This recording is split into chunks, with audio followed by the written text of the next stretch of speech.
Krishna sir. జై శ్రీకృష్ణ.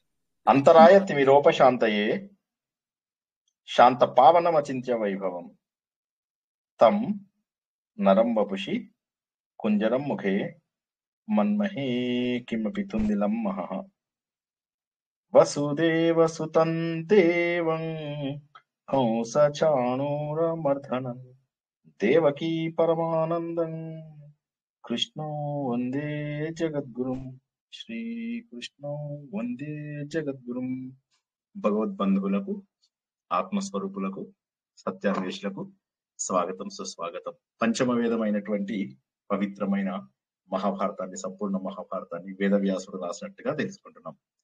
ఇందులో మనం గుర్తించాల్సినటువంటి విషయం ఏమిటంటే, ఇది వేద యొక్క సారాన్ని తెలియజేస్తుంది. వేద సారాన్ని ఎప్పుడైతే మనకు తెలియజేస్తుందో కథల రూపంలో తెలియజేస్తుంది. కాబట్టి కథను యాజ్ ఇట్ ఈస్ గా తీసుకోకుండా కథలో ఉన్నటువంటి మర్మాన్ని కూడా గుర్తించే ప్రయత్నాన్ని చేస్తూ మనం ముందుకెళ్తున్నాం. గత వారము మనము సభాపర్వం లోపల జరాసంధుడి యొక్క మరణము, వధ, ఆ తర్వాత మళ్ళీ మన శిశుపాల వధ కూడా తెలుసుకున్నాం. ఈ రెండు కథలలో ఉన్న గొప్పతనం ఏమిటి అంటే, శ్రీకృష్ణ పరమాత్ముడు ఏ విధంగా జరాసంధుడి వధని ప్రణాళిక చేశాడు, ప్లాన్ చేశాడు అన్నటువంటి విషయము మనకు చాలా అద్భుతంగా తెలిసింది. తర్వాత శిశుపాలుడి వధ, శిశుపాలుడు దంతభక్తుడు, ఈ జన్మలో జయ విజయులు అని చెప్పేసి తెలుసుకున్నాం. కాబట్టి వారిని మళ్ళీ తన లోపల కలుపుకోవాల్సినటువంటి బాధ్యత భగవంతుడే.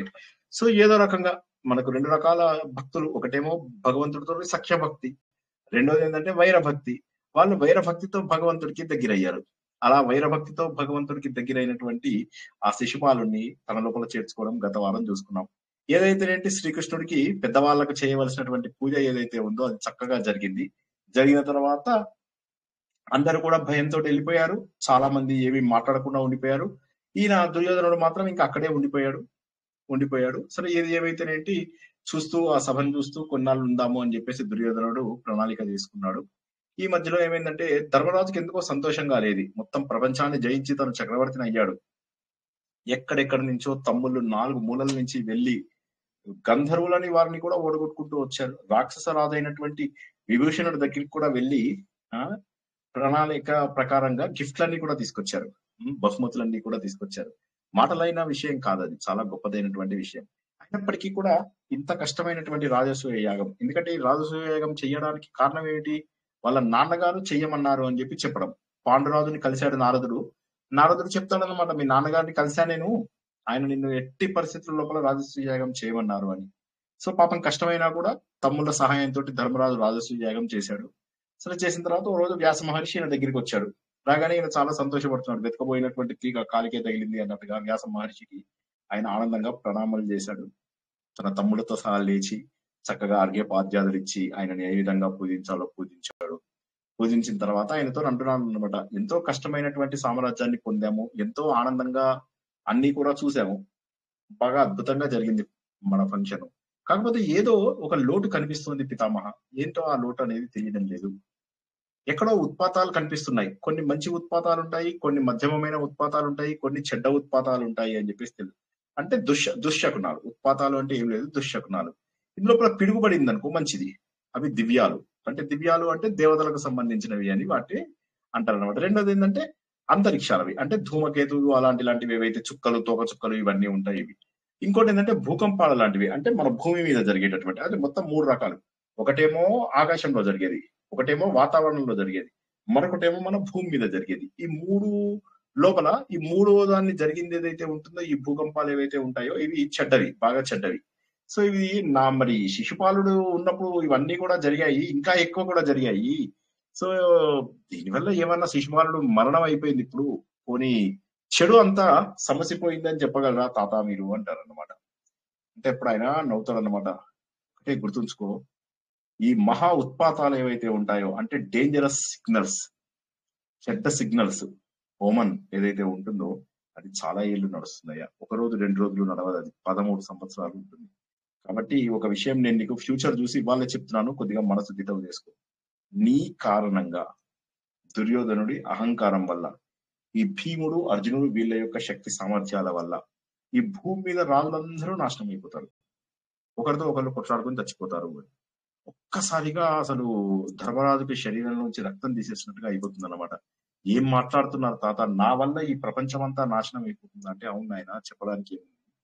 నీకు ఇది జరగక మానదు. ఇది నేను ఎంతో చూశాను. ఇది కాబట్టి నువ్వు చింతించకు. జరగవలసినవి జరగవు. ఇప్పుడు ఏముంది, ఇదంతా కూడా ఒక స్వప్నంలో జరిగినట్టుగా జరుగుతాయి అంతే. కానీ జరగాల్సినదే తప్పదు అని చెప్పేసి అనగానే ఇంకా తమ్ముళ్ళని పిలుస్తాడు. పిలిచి ఇక మాట్లాడుతూ ఉంటాడన్నమాట. అయ్యో! ఈ విన్నారు గదా మీరు, తాతగారు మన పితామహుడు అయినటువంటి వేదవ్యాసుడు మహానుభావుడు చెప్పినటువంటి విషయాలు విన్నారు గదా! నేను ఈ మొత్తం మహాసామ్రాజ్య పతనానికి భూమి మీద ఇంతమంది మంచి శత్రువులు వారిలో వారు కొట్లాడుకుని చనిపోవడానికి నేను కారణం అవుతానని చెప్పేసి విన్నారు కదా. చాలా బాధగా ఉంది నాకు. ఎందుకు అసలు నేను ఏం చేశానని ఈ ఈ రకమైనటువంటి శిక్ష నాకు. అయ్యో! నేను ఇంత మందితోటి బాగున్నానే. ఇప్పటికైనా కూడా నేను చెడ్డవాళ్ళుగా ఉండను. జరిగేది జరగక మానదు. కాబట్టి నేను ఉన్న వాళ్ళందరితోటి కాస్త మంచిగా మాట్లాడతాను, ప్రియంగా మాట్లాడతాను, ప్రేమగా మాట్లాడతాను. ఎవరికి ఏ సమయంలో ఎందుకు కోపం వస్తుందో తెలియదు. నేను ప్రతి దాంట్లో కూడా నా వల్ల ఈ చెడు జరిగింది అనేటటువంటి చెడ్డ పేరు నేను ఖచ్చితంగా పోగొట్టుకోవాలి. ఆ విషయం నాకు అర్థమైంది అని చెప్పేసి తమ్ముడితో చెప్తాడు. వాళ్ళంతా కూడా అవునన్నయ్య, మనం ఎలాగో జరగబోయేదాన్ని ఆపలేము.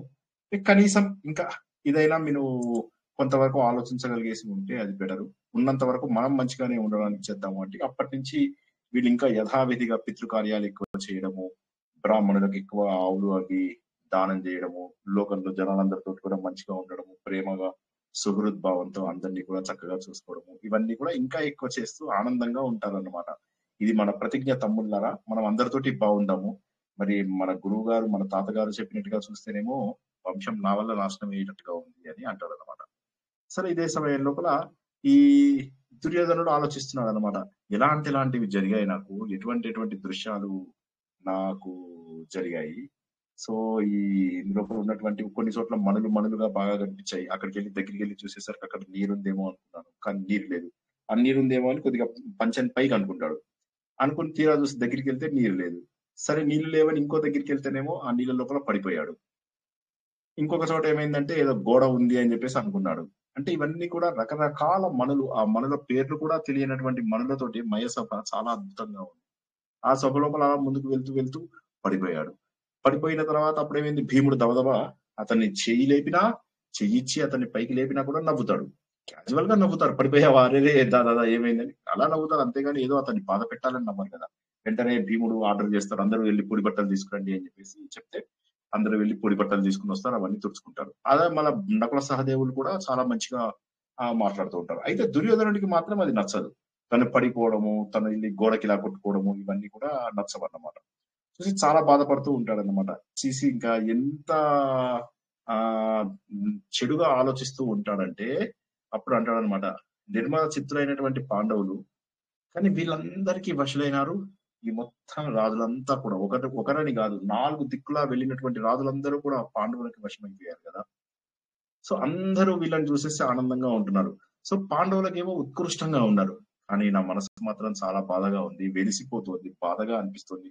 ఒంటరిగా కూర్చుని ధర్మరాజుకు వచ్చిన సంపదల గురించి, ఆయనకు వచ్చినటువంటి విలువను గురించి, అంటే ఒకటి చూస్తే ఆస్తి, రెండోది చూస్తే గుర్తింపు. అందరూ ఆయనని ఎలా ఎలా పేరు పేరున పలకరిస్తూ ధర్మరాజుని చక్కగా చూశారు. ఇవన్నీ కూడా చూస్తూ మాట మాటకి ఇంతలే ఇంతలే అని ఆడవాళ్ళు మూతి విరుస్తారు కదా, అలా విరుస్తూ కూర్చున్నాడు అనమాట. అప్పుడు శకిని చూస్తాడు. ఏమిటి, ఎందుకు ఇలా చేస్తున్నావు, ఏం జరిగింది అని. అంటే మామ, నువ్వు చూస్తావు కదా, అర్జునుడి వల్ల ఈ అర్జునుడు ఎంతైతే ప్రతాపం చూపించాడో దాని వల్ల యుధిష్ఠిరుడు గెలిచాడు. ఇది ఎంత బాగుంది చూసావా, ఈ యజ్ఞం ఇంద్రుడు చేసిన యజ్ఞం లాగా ఉంది. ఎంత గొప్ప యజ్ఞం, చాలా గొప్ప యజ్ఞం. అసలు ఏమీ లేదు, ఇక మనకేముంది పేరు. ఎంత లోపల నాకు ఎలా ఉందంటే, ఎండాకాలం లోపల గనక ఒక నది ఎలా అయితే ఎండిపోతుందో, నా లోపల అలా మొత్తం భావాలన్నీ ఎండిపోయాయి. బాధతోటి నేను తట్టుకోలేకపోతున్నాను. లోపల నాకు అగ్ని దహించుకుపోతుంది తెలుసా. ఆఖరికి నువ్వు చూడు, ఈ శిశుపాలుని శ్రీకృష్ణుడు చంపాడు కదా, ఒక్క రాజైనా ఏమన్నా మాట్లాడా? అసలు శిశుపాలుని చంపే అర్హత ఏముంది ఇతనికి? ఇంతమంది రాజులు ఇక్కడ కూర్చున్న వాళ్ళందరూ కూడా శ్రీకృష్ణుని ఒక్క మాట అనకుండా అంత అన్యాయాన్ని సహించారు. మనం ఎలా ఊరుకుంటాం చెప్పు. సో ఎందుకు ఊరుకున్నారు అంటే, పాండవుల శక్తిని చూసుకుని శ్రీకృష్ణుడి శక్తిని చూసుకుని పాండవులు, ఇలా వాళ్ళే కదా చేస్తున్నది. జస్ట్ పన్నులు చెల్లించేటటువంటి ఈ వైశ్యాస్ ఉంటారు కదా, ఆ వైశ్యాస్ లాగా చేశారు వీళ్ళు. పన్నులు చెల్లిస్తూ రాజుల ప్రాపకాన్ని పెంచుకున్నారు అంతే అని చెప్పేసి నాకు ఇలాగ బాధగా అనిపిస్తుంది. నేనేం చేయాలి చెప్పు, నేను ఇక్కడ ఉండి నేను వీళ్ళ ఆస్తిని చూస్తూ, వీళ్ళ యొక్క ప్రాబల్యాన్ని చూస్తూ నేను తట్టుకోలేకపోతున్నాను అని చెప్పేసి అంటాడు అనమాట. అని అప్పుడు అతను ఏమంటాడంటే ఇంకా లాభం లేదు, నేను ఇక్కడ తట్టుకునేది కాదు, నేనేం చేస్తానంటే ఒక విషం తాగి చచ్చిపోతాను, లేకపోతే ఎక్కడన్నా అగ్ని అరేంజ్ చెయ్యు మామ, అందులో కూడా దూకేసి చచ్చిపోతా, ఎప్పుడు నీళ్ళలో తోసేసా అది మంచిది, మరీ మంచిది, నీళ్ళలో తోసి పారేసే నన్ను, అందులో చూసేస్తే అందులో అయినా సరే ఉండి నేను చచ్చిపోతాను, ఏదో ఒకటి చేస్తా కానీ ఇక నేను మాత్రం బ్రతికి ఉండాలనే కోరిక అయితే నాకు లేదు. ఎవడైనా కూడా వాళ్ళ శత్రువులు పాడైపోవాలి, తర్వాత మిత్రులు పాడాలని అనుకుంటాడు, కానీ నా శత్రువుల వృద్ధిని చూసి నేను ఎలా సంతోషంగా ఉంటాను చెప్పు. కాబట్టి ఇంకా నేను బలవంతుణ్ణి అని చెప్పి చెప్పుకోవాలంటేనే నాకు సిగ్గేస్తోంది. పోనీ నేను స్త్రీలాగా పోనీ కామ్గా ఇంట్లో కూర్చుని ఉంటానా అంటే అలా కూడా ఉండను. పోనీ నేను పురుషున్నా అంటే పురుషుని కూడా కాదు, నేను స్త్రీని కాదు పురుషుని కాదు, నేను చాలా ఘోరమైనటువంటి వాడిని. ఇక ఎందుకు నాకు, నేను అశక్తుణ్ణి, నేను చచ్చిపోతేనే బెటర్, నాకు ఇక ఏ రకమైన మార్గము లేదు అంటాడు అనమాట. అనగానే అప్పుడు అదంతా చూసి అతను అంటాడు, ఓకే ఈ సంపద అంతా వచ్చింది, కాకపోతే ఇది నిజమే, నువ్వు అన్నటువంటివన్నీ కూడా నిజమే, పాండవులు అభివృద్ధి చెందుతున్న మాట కూడా నిజమే, అటువంటి సభ, అటువంటి డబ్బు, అటువంటి గుర్తింపు ఇంకెవరికీ రాదు, ఆ మాట కరెక్టే, నువ్వు దుఃఖం ఉండడానికి సమంజసమే, కానీ నువ్వు మరణించడానికి ఆజ్ఞ అడుగుతున్నావు కదా, అది మాత్రం కుదరదయ్యా. ఎందుకో తెలుసా, నీకు కోపం వద్దు, వాళ్ళ పైన నీకు కోపం వద్దు, వాళ్ళు ఇప్పుడు వాళ్ళ టైం బాగుంది, వాళ్ళ అదృష్టాన్ని అనుభవిస్తున్నారు అంతే, వాళ్ళని చూసి నువ్వు పెద్దగా అసూయపడాల్సినటువంటి అవసరం లేదు, మనం వాటిని ఎలా మనం వశపరచుకోవాలి అనేది మనం ఆలోచిద్దాం. అలా అని చెప్పేసి ఇప్పుడు వీళ్ళకేంటి, ఇప్పుడు ముందు పవర్ బాగా ఉంది, అటు చూస్తే ద్రుపదుడు ఎవరైతే ఉన్నాడో ద్రుపదుడు యొక్క రాజ్యం నుంచి వచ్చినటువంటి పవర్, ఇటు చూస్తే శ్రీకృష్ణ పరమాత్మ వీళ్ళకి ఇచ్చినటువంటి పవర్ ఉంది. ఈ విధంగా ఏమిటంటే ద్రుపదుడు నుంచి వచ్చింది, ఇటు శ్రీకృష్ణ పరమాత్మ నుంచి వచ్చిన యాదవుల యొక్క సపోర్ట్ ఉంది, కాబట్టి ఏంటంటే వీళ్ళు అన్ని రకాలుగా లక్కీగా ఉన్నారు. ద్రౌపదిని వాళ్ళు భార్యగా పొందడం కూడా వాళ్ళ అదృష్టమే తెలుసా. ఆ ద్రౌపదిని చూసి వాళ్ళ అన్నయ్య దుష్టద్యుమ్నుడు, శిఖండి వీళ్ళంతా కూడా ఈయనకే సపోర్ట్ చేస్తారు, వీళ్ళంతా మహారాజులు. కాబట్టి ఇంకేంటంటే మనం ఏమి చేయలేం. మయుడు ఆ మయసభ కడుతున్నప్పుడు ఆ రాక్షసులందరూ కూడా ఆ రాళ్ళు రప్పలు మోసి కూలీలాగా పనిచేశారు. ఓ దుర్యోధన, నువ్వు బాధపడడం సమంజసమే, కాకపోతే నేనేం చేస్తానంటే వీళ్ళందరి లోపల ఒక వీక్నెస్ ఏంటంటే ధర్మరాజుకి, ఆయనని ఏదన్నా ఏదన్నా నువ్వు ప్రోటోకాల్ ప్రకారం పిలిస్తే, అంటే పద్ధతి ప్రకారం ఏదన్నా నువ్వు ఇన్వైట్ చేస్తే అక్కడ మనకు చాలా బాగుంటుంది. అతనికి కొద్దిగా జూదమాటం ఇష్టము, కాకపోతే అతనికి పెద్దగా రాదు, అభ్యాసం లేదు, పెద్దగా రాదు కూడా. కాబట్టి నువ్వేం చేస్తావంటే అతన్ని పిలవడానికి ప్రయత్నం చేయి. నేనేమో జూదం లోపల చాలా నేర్పరిని, ఈ ప్రపంచంలో ఎవడు నన్ను ఓడించేటటువంటి అవకాశం లేదు. కాబట్టి నువ్వేం చేస్తావంటే నాకు సాటైన వాళ్ళు లేదు కాబట్టి ఊరికే అతన్ని పిలువు, అతనికి పెద్దగా ఆట ఆడడం కూడా రాదు, చాలా మంది రాజులతో నేను ఆడిస్తున్నాను అట్లా ఇట్లా చెప్పు, నువ్వు వెళ్ళి మీ తండ్రికి నివేదించుకుందు, ఆయన ఒప్పుకుంటే మనం ఇది ముందుకెళ్ళొచ్చు. కానీ మీ ప్రాబ్లం ఏంటంటే మీ తండ్రి ఉన్నాడు కదా, మీ తండ్రి విదురుడు మాట వింటాడు, విదురుడు మాట విన్నప్పుడు విదురుడేమో ఇది జూదం ఆడడం తప్పని చెప్పేసి అంటాడు, అది కష్టము అని చెప్పేసి అంటాడు. అనగానే అప్పుడు సరే ఈయన వెళ్ళి దుర్యోధన వెళ్ళి తండ్రికి చెప్పుకుంటాడు. తండ్రి అంటాడు, ఇంత బాధపడిపోతున్నావా, ఇంత కాంతి లేకుండా నీ ముఖం ఏంటి దుర్యోధన, ఇంత కాంతి లేకుండా ఉంది, ఇంత చిక్కిపోయావు. ఇప్పుడు ఒకసారి మనం ఇవన్నీ చూసినట్లయితే ఇవన్నీ నిత్య జీవితంలో చూడవా, మన ప్రభావం చూసి మన చుట్టాలు గాని వాళ్ళు గాని వీళ్ళు గాని ఎలా మనని మనం పడిపోతే బాగుండని ఎలా ఆలోచిస్తూ ఉంటారు. ఇదేమైనా ప్రత్యేకమైనటువంటి పరిస్థితి, ఒకసారి ఆలోచించండి. ఎవరైనా జవాబు చెప్తారా? ఇదేమైనా ప్రత్యేకమైన పరిస్థితి? ఇలా దుర్యోధనుడు చేస్తున్నట్టుగా మన చుట్టాలలో గాని మన స్నేహితులలో గాని వాళ్ళు గాని ఎవరైనా గాని ఇలా మన ప్రభావాన్ని చూసి దిష్టి కొట్టని వాళ్ళు, లేకపోతే మనకు చెడు జరగాలి అనుకోని వాళ్ళు ఎవరైనా ఉంటారా? ఒక్కసారి చెప్పండి. ఖచ్చితంగా ఉంటారండి. ఎంత ఎంతమంది ఉంటారో చెప్పగలరా? చాలా మంది ఉంటారు సార్, బంధువుల సొంత తోడబుట్టిన వాళ్ళే ఉంటారు సార్. తోడబుట్టిన వాళ్ళే ఉంటారు. ఇంకా ఇవాళ 90% ఉంటారు సార్, 90% ఉంటారు. ఇవాళ పాపులేషన్ ఎక్కువ ఉంది గురువు గారు, ఉంటారు కానీ బయట పడరు సార్, బయట పడరు, వెనుక అనుకుంటారు. సో మనము ఇవాళ పొద్దున్న డైరెక్ట్ గా వ్యాసుడిదే చదువుతున్నాను, నేను ప్రింట్స్ కూడా తీసి పెట్టాను మీకోసము. నాకు ఒక్కసారి ఎవరైనా గ్రూప్ లో మెసేజ్ పెట్టండి, నేను తీసి అండర్లైన్ చేశాను అన్ని. యాక్చువల్ గా ఇవాల్టి ప్రకారము మనము పూర్తిగా జూదం అయిపోయి వీళ్ళు అరణ్యానికి వెళ్ళడానికి సిద్ధమైపోయేదాకా వెళ్ళాలి. కాకపోతే నాకేమనిపించిందంటే ఈ వర్ణన నేను వ్యాస భారతంలో ఉన్నది యాజ్ ఇట్ ఈజ్ గా చెప్తేనే బెటర్ కదా.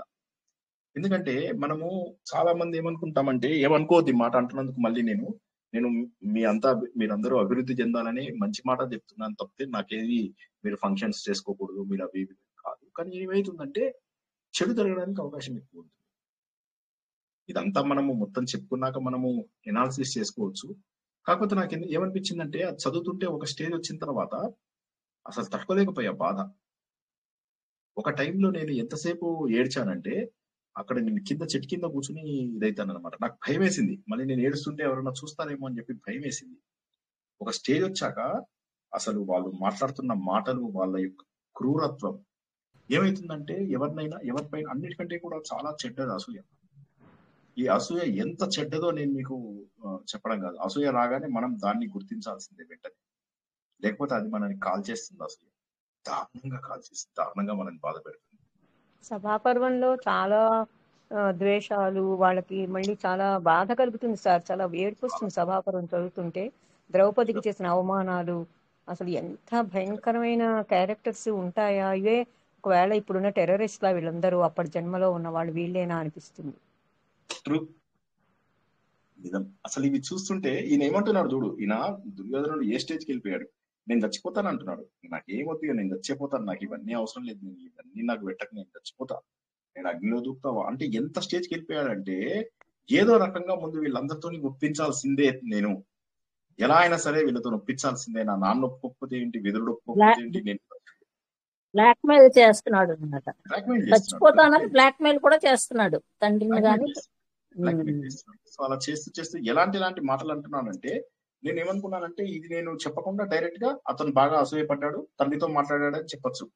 కానీ నేను అది చెప్పలేదు, ఎందుకంటే వేదవ్యాసుడు వివరాలు ఇచ్చాడు. ఇప్పుడు నేను మామూలుగా చెప్తున్నాను కదా, ఇవన్నిటి వివరాలు మళ్ళీ చెప్తాడు. ఇప్పుడు యాజ్ ఇట్ ఈస్ గా ముందు ఏం జరిగిందో చెప్తాడు, తర్వాత వైశంపాయనుడు ఏం చేస్తాడంటే వీటన్నిటిని మళ్ళీ డీటెయిల్ గా చెప్తాడు.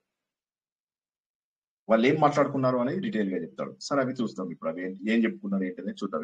మొత్తం మీద మనం ఇంకా మొదటి పార్ట్ లోనే ఉన్నాం. ఈ లోపల ఏమవుతుంది, ఎందుకు ఇలా కాంతి విహీనం అయిపోయావు, ఎందుకు ఇట్లా నీ ముఖం ఎందుకు ఇట్లా పాలిపోయింది, ఎందుకు ఇంత చింతిస్తున్నావు, నాకు శక్ని ఇవన్నీ చెప్తున్నాడు నాన్న, ఏమిటి నాన్న ఇది గొప్ప సంపద నీ ఆధీనం, నీకేం తక్కువ చెప్పు, హస్తినాపురం అంటే ఏంటిది, మహా సామ్రాజ్యం, ఇలాంటి చోట నువ్వు ఉన్నావు, ఎందుకు ఇంకా నువ్వు బట్టలు ఏమన్నా తక్కువ నీకు చెప్పు, హ్యాపీగా బట్టలు, కొన్ని ఏమన్నా తిండి ఏమన్నా తక్కువ తింటున్నావా, భయంకరమైనటువంటి తిండి తింటున్నావు, కొన్ని గుర్రాలు గాని రథాలు గాని ఏమన్నా తక్కువ ఉన్నాయని కూడా అద్భుతంగా. ఇక నువ్వు పాలిపోవడానికి, చిక్కిపోవడానికి, బాధపడడానికి ఏమైనా ఇది ఉందా, నువ్వు పడుకునే బెడ్ ఉంటుంది కదా, అవి ఎలాంటివి తెలుసా, మనసుకు ఎంతో హత్తుకునేటటువంటివి. ఇక నువ్వు ఎంతమంది యువతులతో ఉంటావో నీకు తెలుసు, అన్ని ఋతువులలో అనుకూలంగా ఉండేటటువంటి యువతులందరూ నీ దగ్గర ఉన్నారు. నీకు ఎందుకు ఇంకా బాధ, నువ్వు ఎందుకు ఇంత ఇదిగా ఉంటున్నావు, నిన్ను ఎవడు జయించలేనటువంటి గొప్ప దీంట్లో ఉన్నావు, నువ్వు ఇంద్రుడితో సమానం. ఇంద్రుడు స్వర్గంలో ఎన్ని సుఖాలైతే పొందుతున్నాడో అంతకంటే ఎక్కువ సుఖాలు నువ్వు పొందుతున్నావు. కొన్ని విద్య లేదా నీకు, కృపాచార్యుడి దగ్గర నువ్వు నిరుక్తం నేర్చుకున్నావు, ఛందస్సు నేర్చుకున్నావు, ఇవన్నీ నేర్చుకున్నావు, నీకేం తక్కువ, అద్భుతమైనటువంటి విద్యలన్నీ నేర్చుకున్నావు కదా నాన్న, ఎందుకు రా ఇంత బాధపడుతున్నావు ఎందుకు. కాబట్టి నువ్వు అన్ని రకాల విద్యలు నేర్చుకున్నావు, నువ్వు వీరుడివి, శూరుడివి, ధీరుడివి, సుఖాలన్నీ అనుభవిస్తున్నావు, ఇవన్నీ కూడా నీకు అవసరమేనా అంటే అప్పుడు అంటాడు, నాన్న ఇవన్నీ కరెక్టే, నువ్వు అని చెప్పింది కరెక్టే, నేను తింటున్నా, నేను పడుకుంటున్నా, నేను కట్టుకుంటున్నా, ఇవన్నీ కరెక్టే, కానీ ఒక పిరికోడు చేస్తున్నట్టుగా చేస్తున్నాను, ఒక పిరికివాడు ఉంటాడు కదా నాన్న, ఆ పిరికివాడు చేసినట్టుగా చేస్తున్నాను. నాకు నన్ను చూస్తుంటేనే నాకు చాలా అసహ్యంగా ఉంది, బాధగా ఉంది, అసహ్యంగా ఉంది. నా లోపల ఈ ఈర్ష్య అనేటటువంటిది అలా కూడగట్టుకుని నేను ఉన్నాను తెలుసా నాన్న, నా లోపల ఎంత ఈర్ష్య ఉందో తెలియదు. శత్రువులని నేను సహించలేను, వాళ్ళను పరాభవించాల్సిందే. వారి వల్ల నేను ఎంతైతే ఈర్ష్య, ఎంతైతే బాధపడుతున్నానో ఆ బాధ అంతా కూడా వాళ్ళకి నేను అందజేయాలి నాన్న అని అంటాడు అనమాట. కాబట్టి ఆ యుధిష్ఠిరుడి యొక్క గొప్ప వైభవం చూసిన తర్వాత ఇంకా నాకు అసలు ఏది రుచించడం లేదు అంటాడు. కాబట్టి శత్రువుల యొక్క వృద్ధి, నా క్షీణత, ఈ రెండు కూడా చూస్తే నాకు ఎట్లా ఉంటుందంటే, ఇప్పుడు నాకు నేనేమో నాశనం అయిపోతున్నాను, వాళ్ళేమో అభివృద్ధి చెందుతున్నారు. ఇంకా నాకు ఏముంది, నువ్వు అన్నది కరెక్టే, నాకు రంగుమాలి ఇవన్నీ కూడా ఉన్నాయి, నిజమే. నీకు ఒక విషయం తెలుసా, ఆయన ధర్మరాజు ఈ మయసభ కట్టుకున్నాడు కదా, అక్కడ ఎంతో మంది, ప్రతిరోజు 28,000 మంది స్నాతకులు ఎవరైతే ఉంటారో వాళ్ళందరూ అంతమందిని పోషిస్తున్నాడు. మళ్ళీ ఒక్కొక్క ఆ ఋషికి, ఆ స్నాతకుడికి, ఆ బ్రహ్మచారికి మళ్ళీ అందరూ కలిపి 30,000 మంది దాసీలు ఉన్నారు. ఒక్కసారి ఇవాదం చేసుకో, అందరూ బంగారు పాత్ర లోపల అక్కడ భోజనం చేస్తున్నారు. ఇంకా అసలు ఎన్ని గిఫ్ట్స్ వచ్చాయో నేను నీకు చెప్పలేను. అంతులేని ధన సమూహం ఎంత వచ్చిందో నా కళ్ళతో నేను చూశాను. బంగారమయమైనటువంటి కమండలాలు కూడా ఆఖరికి అందమైనటువంటి బంగారు కమండలాలు తెచ్చిచ్చిన వాళ్ళు, కొంతమంది గిఫ్ట్లు తీసుకొని వస్తే, కోట్ల మనులు తీసుకొని వస్తే వాళ్ళకి లోపల రావడానికి ఎంట్రెన్స్ కూడా ఎలో చేయలేదు. ఇక్కడ నువ్వు ఇమాజిన్ చేసుకో, లోపలికి రావడానికి వాళ్ళకి ఎంట్రెన్స్ లోపల రావడానికి టైం కూడా లేదు. అంతమంది లోపలికి రావాలి, ఈ రాజసూయ చూడాలి అని చెప్పేసి ఎంత కోరుకుంటున్నారో అలా కూడా రాలేకపోయారు. వాళ్ళ దగ్గర ఒక శంఖం ఉంది. ఆ శంఖం ఎట్లాంటిది తెలుసా? 1,00,000 మంది గనక తింటే అప్పుడు ఆ శంఖం మోగుతుంది. అలాంటిది అసలు వీళ్ళ దగ్గర శంఖం మోగని టైం లేదు అంటాడు. అంటే దీని అర్థం ఏంటంటే నిరంతరం 1,00,000 మంది వీళ్ళ దగ్గర భోజనాలు తింటున్నారు అని చెప్పేసి అలా 1,00,000 మంది తింటున్నారు. ఇవన్నీ చూస్తుంటే ఆ శంఖ ధ్వని వింటే నా శరీరం అంతా గగురు పరిచింది. అక్కడ ఉన్నటువంటి రాజులంతా కూడా హడిలిపోయారు. అంత మందికి తను పెడుతున్నాడు ఏంటి అని చెప్పేసి. సో కాబట్టి నాన్న నేను అనేది ఏంటంటే, మన శకుని ఎవరైతే ఉన్నాడో ఇతడు ఈ జూదం అనేది ఏదైతే ఉందో ఈ జూదంలో కూడా ఇతను చాలా ప్రావీణ్యం చెందినవాడు. ధర్మరాజు తోటి రాజు కాబట్టి పిలిస్తే వస్తాడు. జూదానికి అని గాని యుద్ధానికి అని మనం అట్లా చెప్పకుండా అతనికి క్యాజువల్ గా రమ్మని చెప్తాం.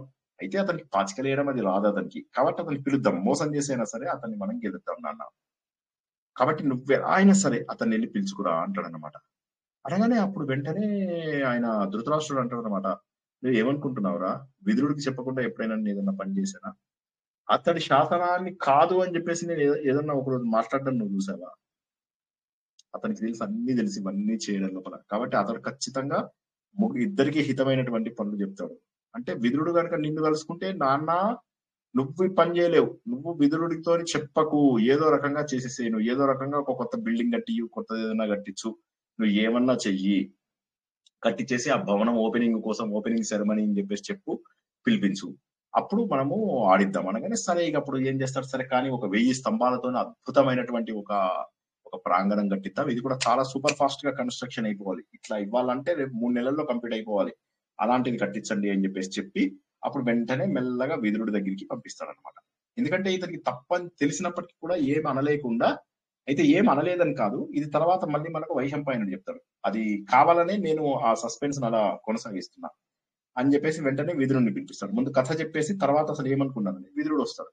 విదురుడు రాయి షాక్ అయిపోయాడు, ఏమిటి అసలు ఏం చేస్తున్నావు అన్నా, ఇది ఏంటి, దీనివల్ల నీకు తెలీదా, జూదం వల్ల కలహం వస్తుందని నీకు తెలీదా, ఎంత మాత్రం నువ్వు నాకు అన్నవి ఎందుకన్నా ఇలా చేస్తున్నావు, నువ్వు ఇది తప్పు, వాళ్ళ మధ్య కలహం రాకుండా.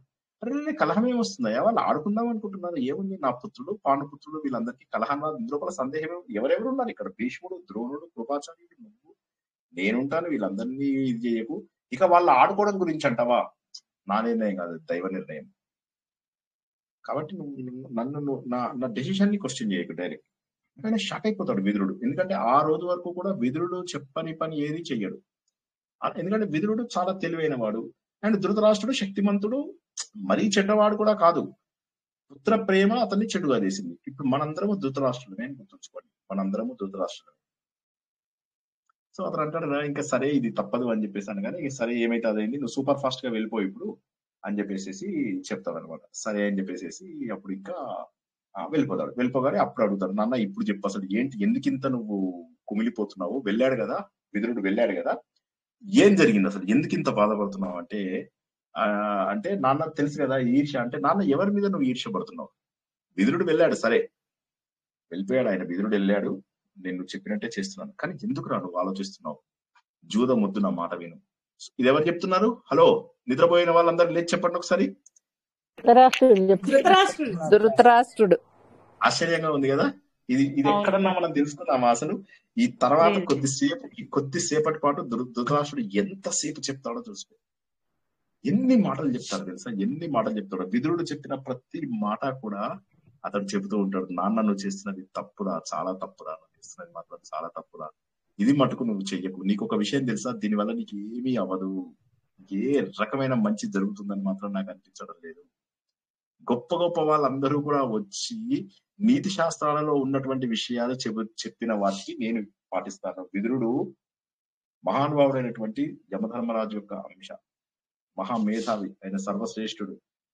ఇంద్రుడికి కూడా ఏమైనా డౌట్లు వస్తే వచ్చి విదురుడిని అడుగుతాడు.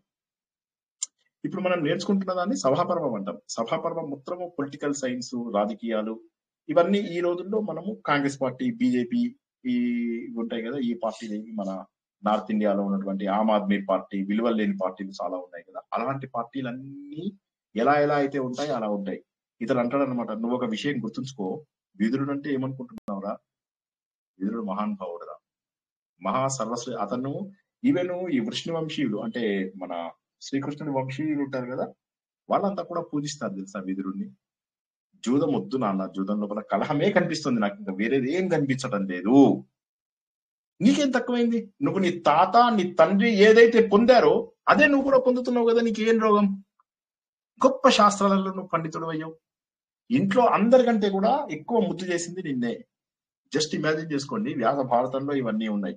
నేను అండర్లైన్ చేశాను కావాలని, ఆల్మోస్ట్ నాకు నచ్చిన ప్రతి లైన్ అండర్లైన్ చేశాను. దయచేసి ఈ క్లాస్ అయిన తర్వాత ఈ 40-50 పేజీలు ఏవైతే నేను అండర్లైన్ చేశానో 17 పేజీలు, బట్ ఇవి అటు ఇటు కలుపుకుంటే 40 అవుతాయి. ఒక్కసారి ఇది మీకోసమే నేను అండర్లైన్ చేశాను. ఇవన్నీ యాజ్ ఇట్ ఈస్ గా ఒక్కసారి అందరూ చదువుతారా? రేపు ఎలాగూ అంత లైటే కదా, ఒక్క సంస్కృతం నేర్చుకునే వాళ్ళు తప్ప మిగతా అందరికీ కాస్త సమయం ఉంటుంది కాబట్టి ప్లీజ్ కొద్దిగా రేపు కాస్త చూసుకొని చక్కగా నేను చెప్పినది వినండి. ఇది కాస్త చూసుకోండి కూడా. చదవడం కూడా చాలా మంచి అలవాటు. స్వాధ్యాయం ఎంత ఎక్కువ చేస్తే అంత ప్యూరిఫై అవుతాం, అంత పవిత్రులం అవుతామని గుర్తుంచుకోండి.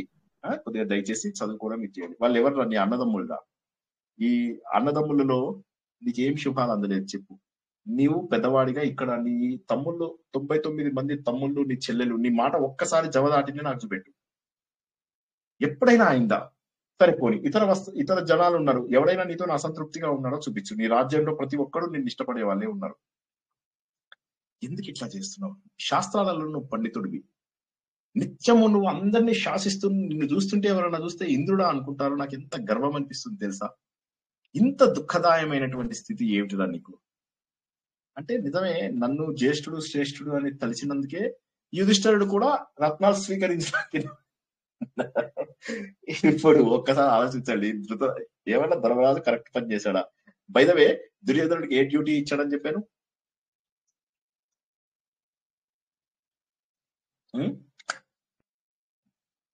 గత వారం రాజసూయ యాగంలో ధనకోశ వచ్చిన వాళ్ళందరూ గిఫ్ట్లు ఇస్తే అవి రాయించుకునే పద్ధతి, లెక్క రాసుకునేది. సో అంటాడు అన్నమాట, నువ్వు అన్నవన్నీ కరెక్టే, కానీ వీళ్ళపైన శత్రువులపైన నేను అసహనం చూపించాలి. నిజమే, నువ్వు అన్నమాట కరెక్టే. ధర్మరాజు మంచివాడే, అతను నన్ను సత్కరించాడు, నాకు రత్నాలు ఇవన్నీ స్వీకరించడానికి ఉపయోగించాడు. వాళ్ళు ఇచ్చినటువంటి కానుకలు చూస్తుంటే నాన్న ఎంత బాధేసింది తెలుసా? అసలు ఎలా వాటిని కౌంట్ ఎలా చేయాలో తెలియలేదు. నువ్వు ఏమంటావు తెలుసా? అవి కౌంట్ చేసి చేసి నా చేతులు నొప్పెట్టేశాయి, కొన్ని చేయలేకపోయాను తెలుసా, అట్లా పడేశాను అంతే, అంతా ఇచ్చేసారు. నేను అలసిపోయినప్పుడు అసలు ఏం చేయాలి? ఆ లైన్ లో ఉన్న వాళ్ళు ఉంటారు కదా, నేను అవి అలసిపోయి లెక్క పెడుతూ వాటిని ఇవి చేస్తున్నప్పుడు అలసిపోతే ఆ లైన్ లో ఉన్న వాళ్ళు అలా వెయిటింగ్ చేస్తూ కూర్చున్నారు, ఎప్పుడెప్పుడు నేను అలసట నుంచి తగ్గుతుందా అని. అంత డబ్బు వచ్చింది నాన్న, ఎక్కడెక్కడికో. అసలు ఎలాంటి బిందు సరోవరంకి వెళ్ళి నా మైడు ఏం చేశాడు, అక్కడ వెళ్ళి వృషపర్వుడు టైం లోపల ఉన్నటువంటి అవన్నీ మనుగన్ని తీసుకొచ్చి ఇక్కడ పెట్టాడు. నాన్న నీకు విషయం తెలుసా, ఇంత సంపాదిస్తే భీముడు నన్ను చూసి నవ్వాడు, ఎంత బాధేసింది తెలుసా నాకు అంటున్నాడు. చూడు ఇప్పుడు ఏమైందంటే, మన లోపల చెడు ఉన్నప్పుడు అవతల వాళ్ళు చెడు చేస్తున్నట్టే అనిపిస్తుంది. నేను సమర్థుడిని అయ్యింటే నాన్న అక్కడ భీముని చంపేసేవాడిని, కానీ నేను గనక చంపుంటే శిశుపాలుడు ఎట్లా అయితే చనిపోయాడో నేను అట్లా చనిపోయేవాడిని. నీవేమనుకుంటున్నావు? వాళ్ళు మంచాలా? శిశుపాలుడు పట్టిన గతి నాకు పట్టేది. భీముడు నన్ను చూసి నవ్వాడు. ఇంకా చెప్తున్న ఒక మాట, కృష్ణుడు కూడా నవ్వాడు. ఇక అబద్ధాలు మొదలెట్టి కృష్ణుడు నవ్వాడు. ఇంకా తెలుసా నీకు, ద్రౌపది కూడా నన్ను చూసి నవ్వింది. తనందరూ స్త్రీలందరితో వస్తూ నవ్వింది, నా మనసంతా వ్యధ చెందింది నాన్న అన్నాడు. ఇది మనకి ఇంతకు ముందు ఎప్పుడు, అది మనం మొదట్లో చెప్పుకున్నప్పుడు డిస్క్రిప్షన్ లో ఎక్కడా లేదు. నేను బాగా డీటెయిల్ గా చూస్తున్నాను, ఎందుకంటే మనకు ఒక్కొక్క చోట ఒక్కొక్క రకంగా ఉంది. ఎవరైనా బిఆర్ చోప్రా అది మహాభారత్ చూసినట్టయితే అందులో ద్రౌపది వచ్చి అంధాకా బేటా అంధా అని అంటుంది. అది గుడ్డోడి కొడుకు గుడ్డోడు అని చెప్పేసి అంటుంది అన్నమాట. ఇవన్నీ కూడా చూసి ఏంటి అసలు అంటే వ్యాస భారతం ఇంతకు ముందు చదివినప్పటికీ మీకోసం చాలా డీటెయిల్ గా చదువుతున్నా. నేను అస్సలు అబద్ధం చెప్పట్లే. పొద్దున్న నాకు భయం వేసింది ఏడుస్తుంటే, ఇంకెప్పుడు అపార్ట్మెంట్ లో నన్ను చూడొద్దు, అలా చూస్తే ఇంక ఏమైందో అనుకుంటారని చెప్పేసి ఎంతసేపు నేను తట్టుకుని అట్లా ఏమంటారు అలా బయటకు వచ్చేసింది అనమాట. అంత దారుణమైనటువంటి, అంటే ఒక మనిషిలో అసూయ అనేది ఎంత స్టేజ్కి వెళ్తుంది. ఎవరో మాట్లాడుతున్నారు, సారీ, నేనేమన్నా ఎవరు మాట్లాడుతున్నారు? సారీ, ఏమన్నా చెప్పాలా? ఓకే, సో కాబట్టి నాకు ఒక డోర్ అడ్డం పెట్టారు. నేను అక్కడ దెబ్బ తగిలి పడిపోయాను తెలుసా. నకులుడు సహదేవుడు నన్ను లేపి నన్ను చూసి నవ్వారు తెలుసా. ఇక ఇంకా ఏం చెప్పాలి, భీముడు అయితే ఏమన్నాడు తెలుసా, ఓ ధృతరాష్ట్ర పుత్ర అని అన్నాడు. ఏంటి ధృతరాష్ట్ర పుత్ర అన్నాడంటే ఎవరన్నా చెప్పండి. భీముడు నన్ను గుడ్డోడా అన్నాడు అన్నట్టుగా అని చెప్పేసి చెప్తాడనమాట. చెప్పి ఒక్కొక్కళ్ళు ఇచ్చినటువంటి నగలన్నీ చెప్తాడనమాట. ఆ శంఖం ఇందాక చెప్పినట్టు అన్నదానం జరిగినప్పుడు అది 1,00,000 మంది తింటే ఎలా మోగుతుంది, ఆ సౌండ్, శంఖం సౌండ్ కి అందరూ పడిపోయారు. వీళ్ళతో 8-9 మంది మాత్రమే హ్యాపీగా ఉన్నారు. ఎవరు? ఈ ఇటు ద్రుపదుడు సైడ్ ఉన్న వాళ్ళు, అటు శ్రీకృష్ణుడు, ఇటు సాత్యకి అండ్ ఇటు పంచపాండవులు. వీళ్ళు తప్పితే ఎవరు కూడా వాళ్ళని అసలు ఏమీ అంటే వాళ్ళకి ఎవరిది ఏమీ రోల్ లేదు. They don't have any role. అందరూ గిఫ్ట్లు ఇచ్చి వాళ్ళని పొగడ్డం తప్పితే అక్కడ ఏ విధమైనటువంటి రోల్. అక్కడెక్కడో కాశ్మీర్ నుంచి ఒకడు కాశ్మీర్ రాజు ఉంటాడు. ఆ కాశ్మీర్ రాజు తీసుకొచ్చి కాశ్మీరంలో మాత్రమే దొరికేటటువంటి ద్రాక్ష గుత్తులు ఇచ్చాడు తెలుసా. అవి స్వయంగా తీసుకొచ్చి ఇచ్చాడు. తను ఇచ్చినటువంటి గిఫ్ట్స్ అన్నిటితో పాటు ద్రాక్ష గుత్తులు ఇచ్చాడు. ఇలాంటివి చాలా ఉన్నాయి, కానీ నేను అది కాశ్మీర్ ఒకటి గుర్తుంచుకున్నాను కావాలని. సో అదొకటి అలాంటివి ఇచ్చారు తెలుసా. నీకు ఎంత బాధ అనిపిస్తుందో తెలుసా. ఇక పట్టాభిషేకం ఎంత గ్రాండ్ గా జరిగిందో తెలుసా. జనాలు అసలు ఎంత మంది ఆయనని దీవించడానికి కొందరు 100 మంది ఋత్వికులు వచ్చారు. అలా లైన్ లో నిలబడి ఆయనను ఇది ఇస్తున్నారు అనమాట. ఆయన మాటలు వింటూ, ఆయన్ని కీర్తిస్తూ, ఆయన్ని పొగుడుతూ, ఎక్కడెక్కడి నుంచో తీసుకొచ్చినటువంటి ఆవులు ఇవి అవి అన్నింటినీ అక్కడికి తీసుకొస్తారు. ద్రౌపది దుర్యోధనుడు పడిపోయినప్పుడు నవ్వకపోయినా అక్కడ నుంచుంటుంది కదా, పైన నుంచుని భీముడితో. అది మనకు అందులో ఒక సినిమాల్లోను తర్వాత మహాభారత్ లోను చూపించారు. ఇందులో అసలు భీముడు నకుల సహదేవుడు మాత్రమే అక్కడ ఉన్నట్టు చెప్పారు. అవును, సీరియల్స్ లో వాటిల్లో అలాగే చెప్పారు. మీరు చెప్పింది కరెక్టే, కానీ ఇక్కడ మాత్రం అది జరగలేదు. ఈ మాట అబద్ధంగా చెప్పినట్టుగానే దుర్యోధనుడు చెప్పాడు. ఎందుకంటే అంతకు ముందు జరిగింది ఏంది, నకుల సహదేవులు భీముడు వాళ్ళు మాత్రం వెంటనే బట్టలు చేంజ్ చేసుకోమని చెప్పేసి వెంటనే బట్టలు తెప్పించి బట్టలు కూడా ఇస్తారన్నమాట. సో కానీ ఇది మట్టుకు జరగలేదు. ఇది కేవలం దుర్యోధనుడు చెప్పాడు, నాకు ఇలా జరిగింది అని చెప్పేసి చెప్పాడు అనమాట. ఎనీవే, సో ఈయన ధర్మరాజుకి అందరూ కూడా ఎన్ని రకాల గిఫ్ట్స్ ఇచ్చారు. ఒకరు తీసుకొచ్చేసి గొప్పదైనటువంటి రథం ఇచ్చారు, ఇంకొకరు తీసుకొచ్చేసి తెల్లని గుర్రాలను ఇచ్చాడు, ఇంకొకరు ఏమో పెద్ద పెద్ద పాత్రలు తీసుకుని అతనికి వాటన్నిటిని కూడా అందించారు. ఇక ఇవన్నీ బాగున్నాయి అనుకునేసరికి ఈ చేకితానుడు వచ్చాడు. చేకితానుడు వచ్చేసి అంబుల పోది ఇచ్చాడు, కాశీరాజు వచ్చాడు, ధనుసు ఇచ్చాడు, శల్యుడు వచ్చాడు, ఏదో కత్తో ఏదో ఇస్తాడు. అట్లాగా ఒక్కొక్కళ్ళు ఒక్కొక్కటి. ఇక మళ్ళా తర్వాత ఈయన శిశుపాలుడు ఉన్నాడు. శిశుపాలుడు మంచిగా కవచం ఇస్తాడు. తర్వాత ఇలాగా మగధ అంటే ఆయన పేరేంది, మగధ ఎవరు పరిపాలిస్తారు? మగధను ఎవరు పరిపాలిస్తున్నారు ఇప్పుడు? జరాసంధుని కొడుకు పేరేంది? ఈయన సహదేవుడు. సో సహదేవుడు అతను కూడా శిరస్త్రాణం అంటే మంచిగా ఇది ఇస్తాడు అనమాట, హెల్మెట్ ఇస్తాడు. సో ఇట్లా అందరూ కూడా రకరకాల ఇవ్విచ్చాడు. హెల్మెట్ తెలుసా, అది ఇట్లా దాని మీద టిక్ కొట్టుంది, అది ISO సర్టిఫైడ్ తెలుసా. తండ్రి నీకు తెలుసా, అది ISO సర్టిఫైడ్ ఇచ్చాడు. ఎంత బాధేసిందో తెలుసా నాకు. అందరూ కూడా వాళ్ళు ప్రీతితోటి వాళ్ళందరూ అతని మీద నీళ్లు చల్లడానికి, అతనికి నెత్తిపైన అభిషేకం చేయడానికి చేస్తుంటే ఎక్కడెక్కడి నుంచో దేవర్షులు, మహర్షులు వీళ్ళందరూ. జస్ట్ ఇమాజిన్ చేసుకోండి, ఇవన్నీ మనం కూడా మన ఫంక్షన్ లో జరుపుకుంటూ ఉంటాం కదా గొప్ప కోసం. జనాలు ఎంత దారుణమైనటువంటి బాధలు పడుతూ ఉంటారో లెక్కేసుకోండి సార్. రకరకాల మంగళకరమైనటువంటి శంఖాలవి మోగుతున్నాయి. తేజస్సుతోటి ఆ రాజులందరూ ఇక్కడికి చూస్తూ ఉన్నారు. కొంతమంది ఈ టెన్షన్ తట్టుకోలేక, ఈ శబ్దాలు తట్టుకోలేక కొంతమంది పడిపోయారు కూడా. ఇక అసలు ఎలా నాన్న నీకు ఒక మాట చెప్తున్నాను, ఇంకా అసలు ఇది ఎలాంటి వాళ్ళకి జరిగిందో తెలుసా. రంతిదేవుడు, నాపాగుడు, మాందాత ఇలాంటి వాళ్ళు, ఇక ఎవరెవరో గొప్ప గొప్ప వాళ్ళు, పృథు మహారాజుకు జరిగింది చూడు, భగీరథుడికి అలాంటి వాళ్ళకు అలా మహాసామ్రాట్లకు ఏదైతే జరిగిందో అది ఇతనికి జరిగిందని గుర్తుంచుకో. ఎక్కడెక్కడ నుంచో వచ్చినటువంటి సంపదనంతా కూడా హరిశ్చంద్రుడు ఏ విధంగానైతే అనుభవించాడో అంత గొప్పగా అనుభవించాడు. నాన్న ఒక మాట చెప్తా, నేను మాట బాధపడుతున్నా గానీ నువ్వు అర్థం చేసుకో. గుడ్డోడు దేవుడికి కళ్ళు లేవు అంతే. ఈయన వృద్ధి చెందడం ఏమిటి, ఈయన వృద్ధి చెందడం ఏంటి, అసలు చాలా అన్యాయం.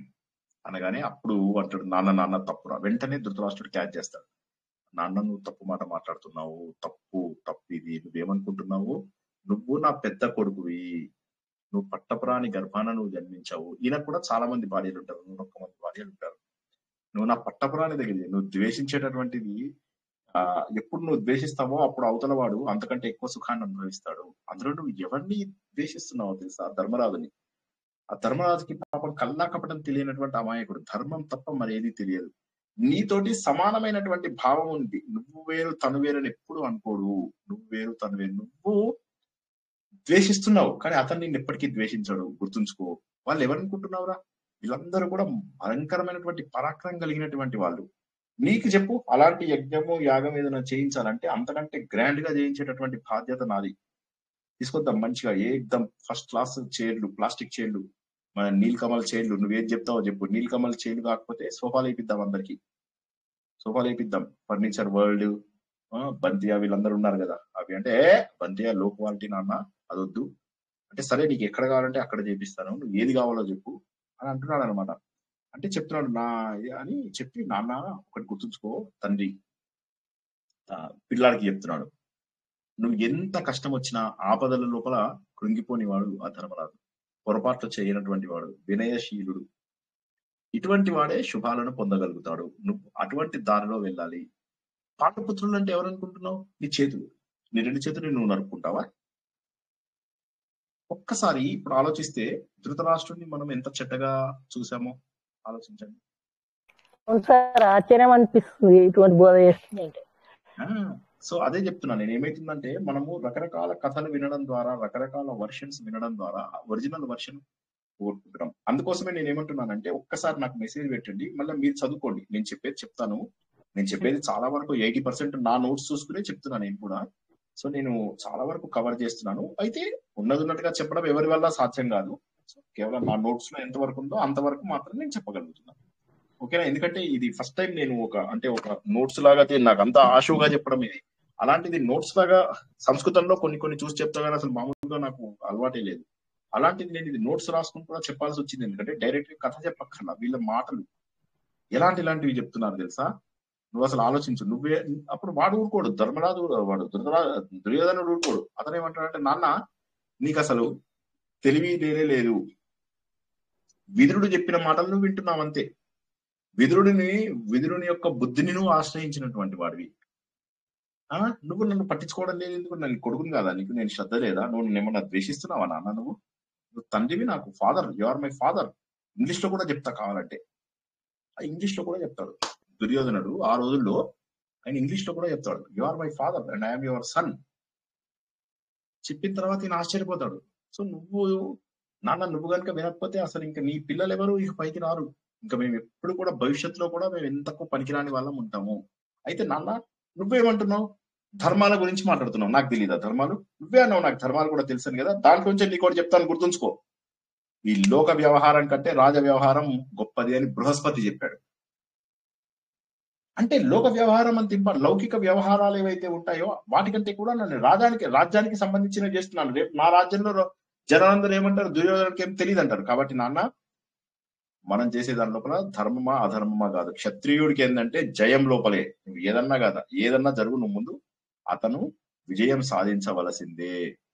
ఉజ్వలమైనటువంటి అద్భుతమైనటువంటి ఈ సంపదనంతా కూడా మనము తీసుకురావాల్సిందే. ఈ సంపదను మనం ఎట్టి పరిస్థితులలో తెచ్చుకోవాల్సిందే. నిరంతరము వాళ్ళు మన శత్రువులు ఎలా అభివృద్ధి చెందిపోతున్నారు, వాళ్ళని గనక ఉపేక్షిస్తే, నీ రోగం ఏ విధంగానైతే నువ్వు డిలే చేస్తే డాక్టర్స్ నిన్ను కోసేస్తారో, పార్ట్స్ అన్ని బాడీ పార్ట్స్ కోసేస్తారో ఆ స్టేజ్కి వస్తావు. నాన్న ఇంకో మాట చెప్తాను, నీకు తెలీదా? నీ కొడుకు, నీ తమ్ముడు ఆయన పేరేంటి, పాండురాజు ఎంత సంపాదించాడు డబ్బు? అసంతృప్తికి కారణం ఏంటో తెలుసా? సంపద. కాబట్టి ఆ సంపద నువ్వు తెచ్చుకున్నట్లయితే సరిపోతుంది. నేను రాజుని, నేను క్షత్రియుడిగా సంపద నాకు రావాలన్నలో తప్పేంటి? సో ఇప్పుడు ఏమనిపిస్తుంది తెలుసా మనకు? ఎవడు ఆర్గ్యుమెంట్ వింటే వాడు కరెక్ట్ అనిపిస్తుంది. ఇదే మనకు రామాయణంలో కూడా జరిగిందని నేను ఇంతకుముందు మీకు చెప్పుకున్నాను చాలా సార్లు. రామాయణంలో కూడా రావణాసురుడు తర్వాత మారీచుడు వీళ్ళందరూ డిస్కస్ చేస్తున్నప్పుడు రావణాసురుడు మాట్లాడుతున్నప్పుడు రావణాసురుడు కరెక్ట్ అనిపిస్తుంది, మారీచుడు మాట్లాడుతున్నప్పుడు మారీచుడు కూడా కరెక్ట్ అనిపిస్తుంది. సో అది అంటాడు అనమాట, నాన్న నువ్వు ఇప్పుడు నాకు తెలుసు నువ్వు విదురుడితో చెప్తాం అనుకుంటున్నావు, కానీ ఒక్కటి గుర్తుంచుకో, నువ్వు గనక ఏ తప్పు చేసినా నేనైతే ఇక బాధపడతాను. ఎందుకంటే ఆ విదురుడికి చెప్తే వాడు కానియాడు, ఈ పనులన్నీ కానియాడు. పాండవులు గనక నాశనం కాకపోతే, వాళ్ళు ఇది అవ్వకపోతే నేను సంతోషం లేదు. వాళ్ళకున్న సంపద నాకు మాత్రం వద్దు. వాళ్ళ సంపదల్లో పెరగడం అనేటటువంటిది నాకు ఇష్టమైనటువంటి లక్షణం కాదు. కాబట్టి పిలువు, ఆ యుధిష్ఠిరుని పిలుచుకురా, విదురుని తీసుకురా అంటాడు. సరే ఇప్పుడు ఇతను ఏం చేయలేడు, చెప్తాడు, నాన్న ఒక మాట మాత్రం చెప్తున్నాను, నువ్వు అన్నవన్నీ కరెక్టే, అయితే నాన్న ఏం జరుగుతుంది, ఆడతాడు ఓడిపోతాడు అంతే కదా, నువ్వు ఎందుకు వై ఆర్ యు వరీడ్, హిందీలో కూడా చెప్పమంటావా అంటే ఇదంతా ఎందుకు నువ్వు ఇన్ని లాంగ్వేజ్ లో చెప్పి నాకు లాభం ఏంటి, 2 6 సినిమాలు అన్ని వచ్చిందిరా అని చెప్పి అప్పట్లో వాళ్ళిద్దరు 2 6 అని ఒక సినిమా చూశారు, చంద్రమోహన్ రాజేంద్ర ప్రసాద్. అందులోపల వాడు రాళ్లపల్లి అన్ని లాంగ్వేజ్ లో చెప్తున్నాడు ఒక్కొక్క మాట, అలా దుర్యోధనుడు కూడా అన్ని లాంగ్వేజ్ లో 20 లాంగ్వేజ్ లో చెప్తున్నాడు. అప్పుడు అంటాడు అనమాట, ఈ సరేరా నువ్వు ఇంత చెప్పకు నాకు, ఇక ఒకటి మాత్రం గుర్తుంచుకో, కలహాలకు తీసుకురాకు, విరోధంలోకి తీసుకురాకు, నేను అది మాత్రం తట్టుకోలేను, ఇక ఇంతవరకు ఆపేసి, ఇక్కడికి ఎంతవరకు చేసావో అంతవరకు ఆపేసి. దుర్యోధను అంటాడన్నమాట, నాన్న ఈ లోపల తప్పేముంది, పూర్వకాలం లోపల జూదం ఆడలేదా, జూదం ఆడితే తప్పని చెప్పి ఎట్లా అంటావు నువ్వు, జూదం అనే వాళ్ళు ఎంతో మంది ఉన్నారు, జూదం ఆడినటువంటి దారిలో శకుని మమ్మల్ని స్వర్గానికి కూడా తీసుకెళ్తాడు, కాబట్టి అది ఏమీ తప్పు కాదు, అస్సలు తప్పు కాదు అంటే, సరే ఏం చేద్దాం, ఇంకా అప్పటికప్పుడు వెంటనే ముందు భవనాలన్నీ నిర్మాణం చేయించు అదని చెప్పేసి చెప్తాడు. అప్పుడు విదురుడు వస్తాడు. విదురుడు అంటాడు అనమాట, ఏంటి అసలు ఇలాంటి పనులు చెయ్యకు, నువ్వు నా మాట విను, వంశ నాశనానికి భయపడిపోతాను అంతే, పుత్రుల మధ్య నువ్వు విభేదాలు పెడుతున్నావు, కలహానికి దారి తీస్తాము, ఇది జూదం వల్ల వచ్చినటువంటి చెడ్డ పేరు అంటే నేను అన్ని ఆలోచించాను, ఎందుకయ్యా నువ్వు ఇవన్నీ చెప్తున్నావు, ఇంతమంది ఉండగా అటువంటి చెడు జరిగేటటువంటి అవకాశం లేదు, కాబట్టి ఇది నా ఆజ్ఞ అనుకొని నువ్వు వెళ్ళేసి యుధిష్ఠిరుని తీసుకురా అంటాడు. సరే విదురుడు ఇక సూపర్ ఫాస్ట్ గా బయలుదేరి ఇంకా వెళ్ళిపోతాడు. అయితే విదురుడు అప్పటికి బాధపడుతూనే అంటాడు అన్నమాట, నువ్వు చెప్పావు కాబట్టి వెళ్తున్నాను, కానీ ఇది మాత్రం గొడవలు జరగకుండా చూసుకో ఏదైనా సరే అంటే, సరేలే చూద్దామని. ఇప్పుడు ఇట్లాంటివి మనము నిత్య జీవితంలో కూడా చాలానే చూస్తూ ఉంటాం. సో అదే జరిగింది ఇక్కడ కూడా.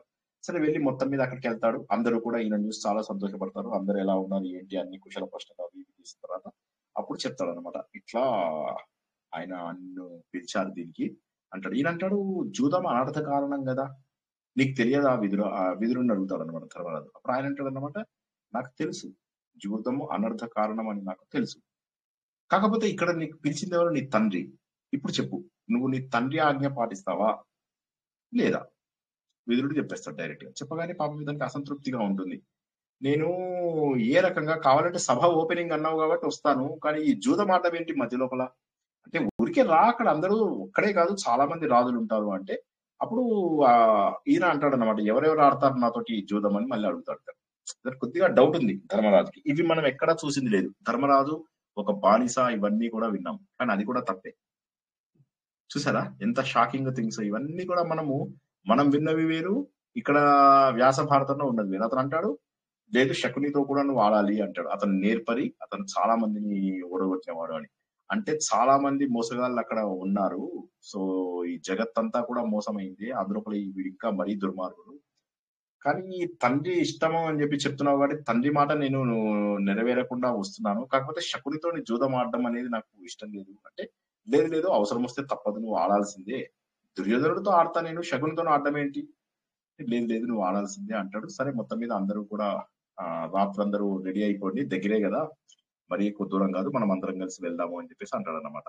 సో ఈ విధంగా ఆయనకి ఇష్టం లేకపోయినా కూడా, ఏదైతే అస్సలు ఇష్టం అంటే అసలు 1% కూడా ఇష్టం లేకపోయినా కూడా, కేవలం ధృతరాష్ట్రుడు పిలిచాడనే ఒకే ఒక్క మాట వల్ల అక్కడికి బయలుదేరి వెళ్తాడనమాట.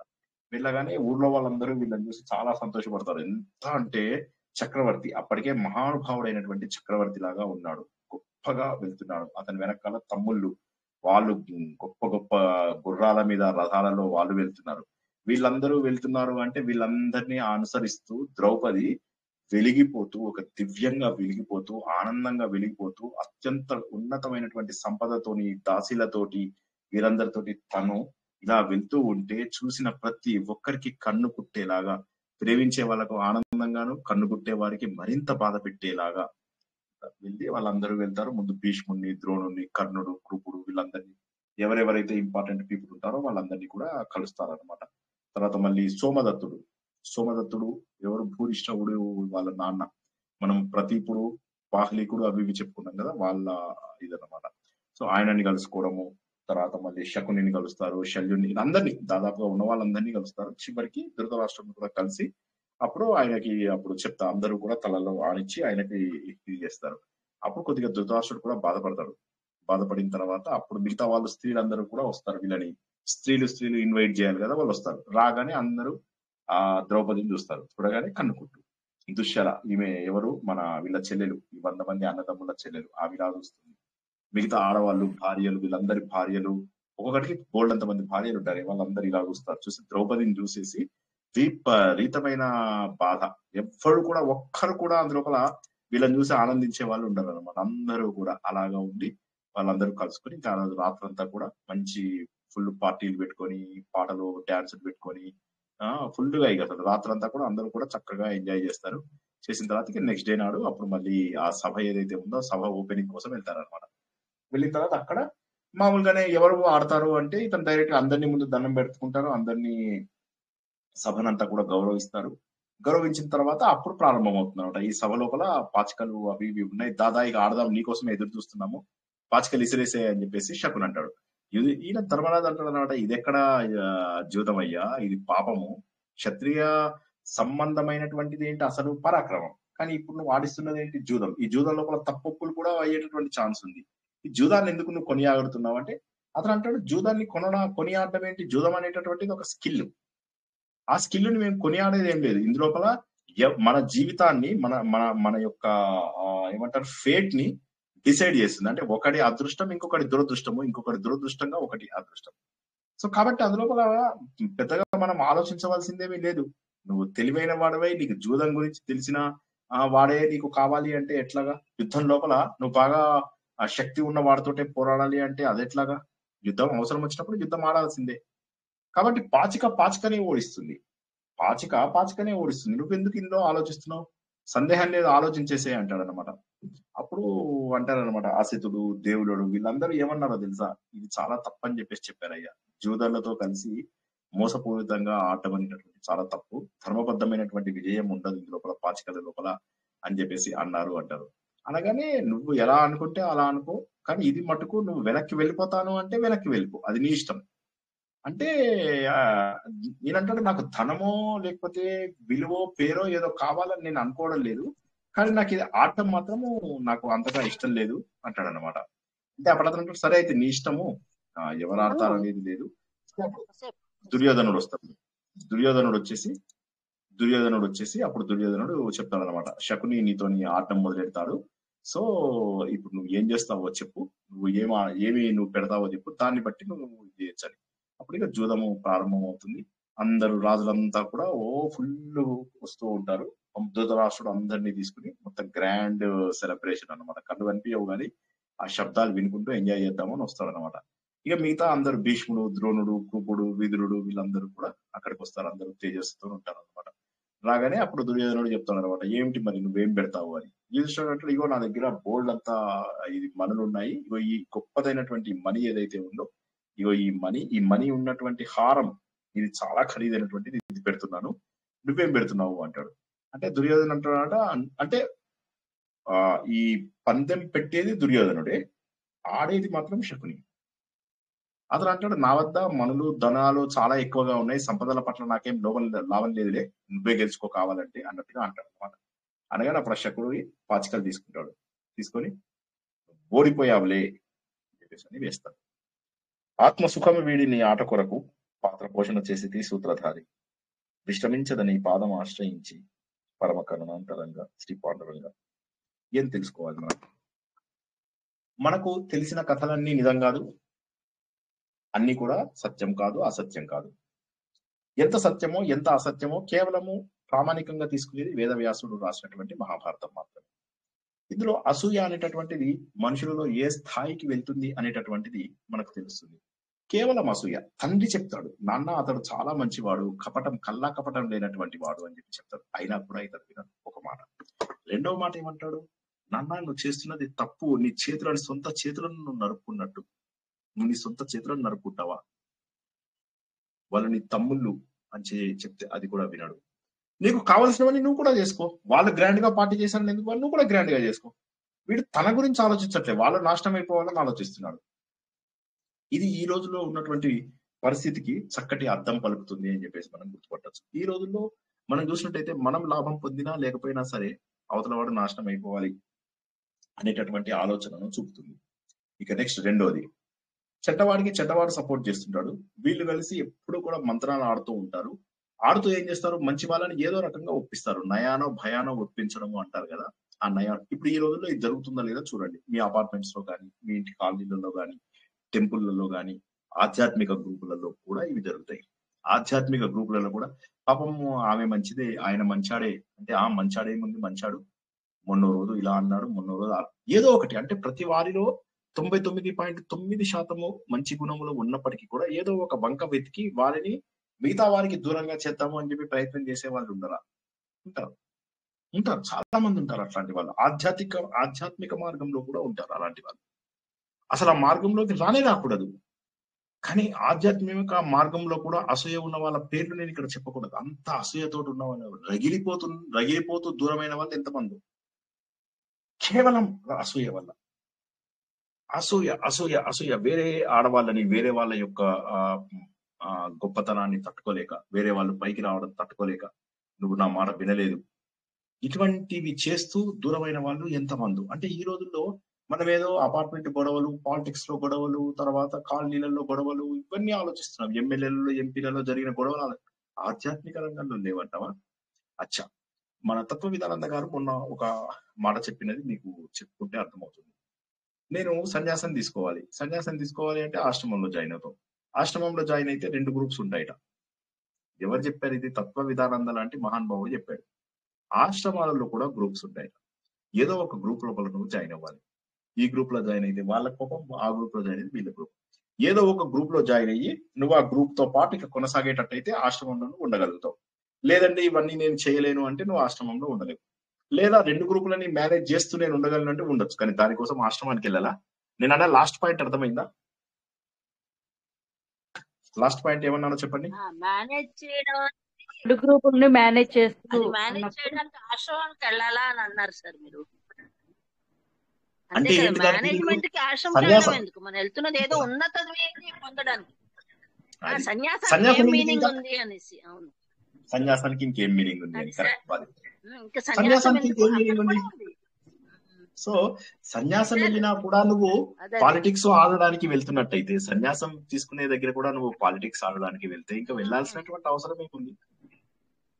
సో కాబట్టి ఏంటంటే ఈ పాలిటిక్స్ అనేటటువంటి, అంటే మనము మంచి తీసుకోకుండా ఏం చేస్తున్నాం, మనము ఏదో రకంగా అసూయ ద్వారా బయటకు వస్తున్నాం. నువ్వు ఒక కారణం ద్వారా బయటకు వస్తే అది వేరు. అక్కడ ఖచ్చితంగా అక్రమాలు జరుగుతున్నాయి, నువ్వు బయటకు వచ్చేసావు, అది వేరు. కానీ ఏంటి, కేవలం అసూయ ద్వారా బయటకు వచ్చిన వాళ్ళు ఎంతమంది ఉంటారు, ఎంతో మంది. అండ్ వీళ్ళు ఏం చేస్తారంటే వీళ్ళు సరైన దారిలో కూడా వెళ్ళరు. దానికి కారణం చెప్తాను. ఒక్కసారి అందరూ ఒక 5 నిమిషాలు వినండి. వాళ్ళు తొందరగానే క్లోజ్ చేస్తాం మనం, ఎందుకంటే ఇంకా విశ్లేషణలోకి వచ్చేసాం. కావాలని నేను ఇక్కడ ఆపేశాను. యాక్చువల్ గా ఇవాళ సభాపర్వం కంప్లీట్ అవ్వాలి. కాకపోతే నాకు ఏమనిపించిందంటే, నేను ఒక్కరిని ఏడుస్తే నాకు ఎందుకో బాధేసింది. నేను ఒక్కరిని ఎందుకు ఏడవాలి, వచ్చే వాళ్ళ మిమ్మల్ని ఏడిపిస్తా చూడండి. ఇక మళ్ళా మీరు ఇక ప్రవచనం అటెండ్ అవ్వాలంటే భయపడాలి, సార్ మళ్ళీ ఏడిపిస్తాడేమో అనుకోవాలి. అంత బాధేస్తుంది నాకు. తట్టుకోలేకపోయా. మార్నింగ్ ప్రామిస్ చెప్తున్నాను, తట్టుకోలేకపోయా. అసలు ఎంతసేపు కుమిలిపోయి. అసూయ ఇంత డిస్క్రైబ్ చేయడం అన్నది సార్ చాలా ఆశ్చర్యంగా ఉంది, చాలా బాధకరంగా ఉంది. చాలా బాధకరంగా ఉంది. అంటే క్రూరాతి క్రూరం. అంటే it such a negative quality. అసూయ సచ్ ఎ నెగటివ్ క్వాలిటీ. అని మీరు చూడండి, మీరు అండ్ గమ్మత్ ఏంటంటే ఈ లక్షణము ఆడవాళ్ళలో ఉంటుంది అని చెప్తారు. మరి ఇక్కడ ఉన్నది మగవాళ్ళు కదా. ఇప్పుడు అసూయ అంటే ఆడవాళ్ళు అంటారు, మరి ఇప్పుడు ఇక్కడ జరిగినంత మగవాళ్ళలో కదా. సో కాబట్టి అసూయ అనే లక్షణానికి ఓకే, ఆడవాళ్ళలో ఒక పాలు ఎక్కువ ఉంటే ఉండొచ్చు, కానీ మగవాళ్ళలో కూడా ఉంటుంది. మీరు నాశనం అయిపోయేదాకా వాళ్ళు వదలరు అనే విషయం గుర్తుంచుకోండి. ఆడ మగ తేడా లేదు.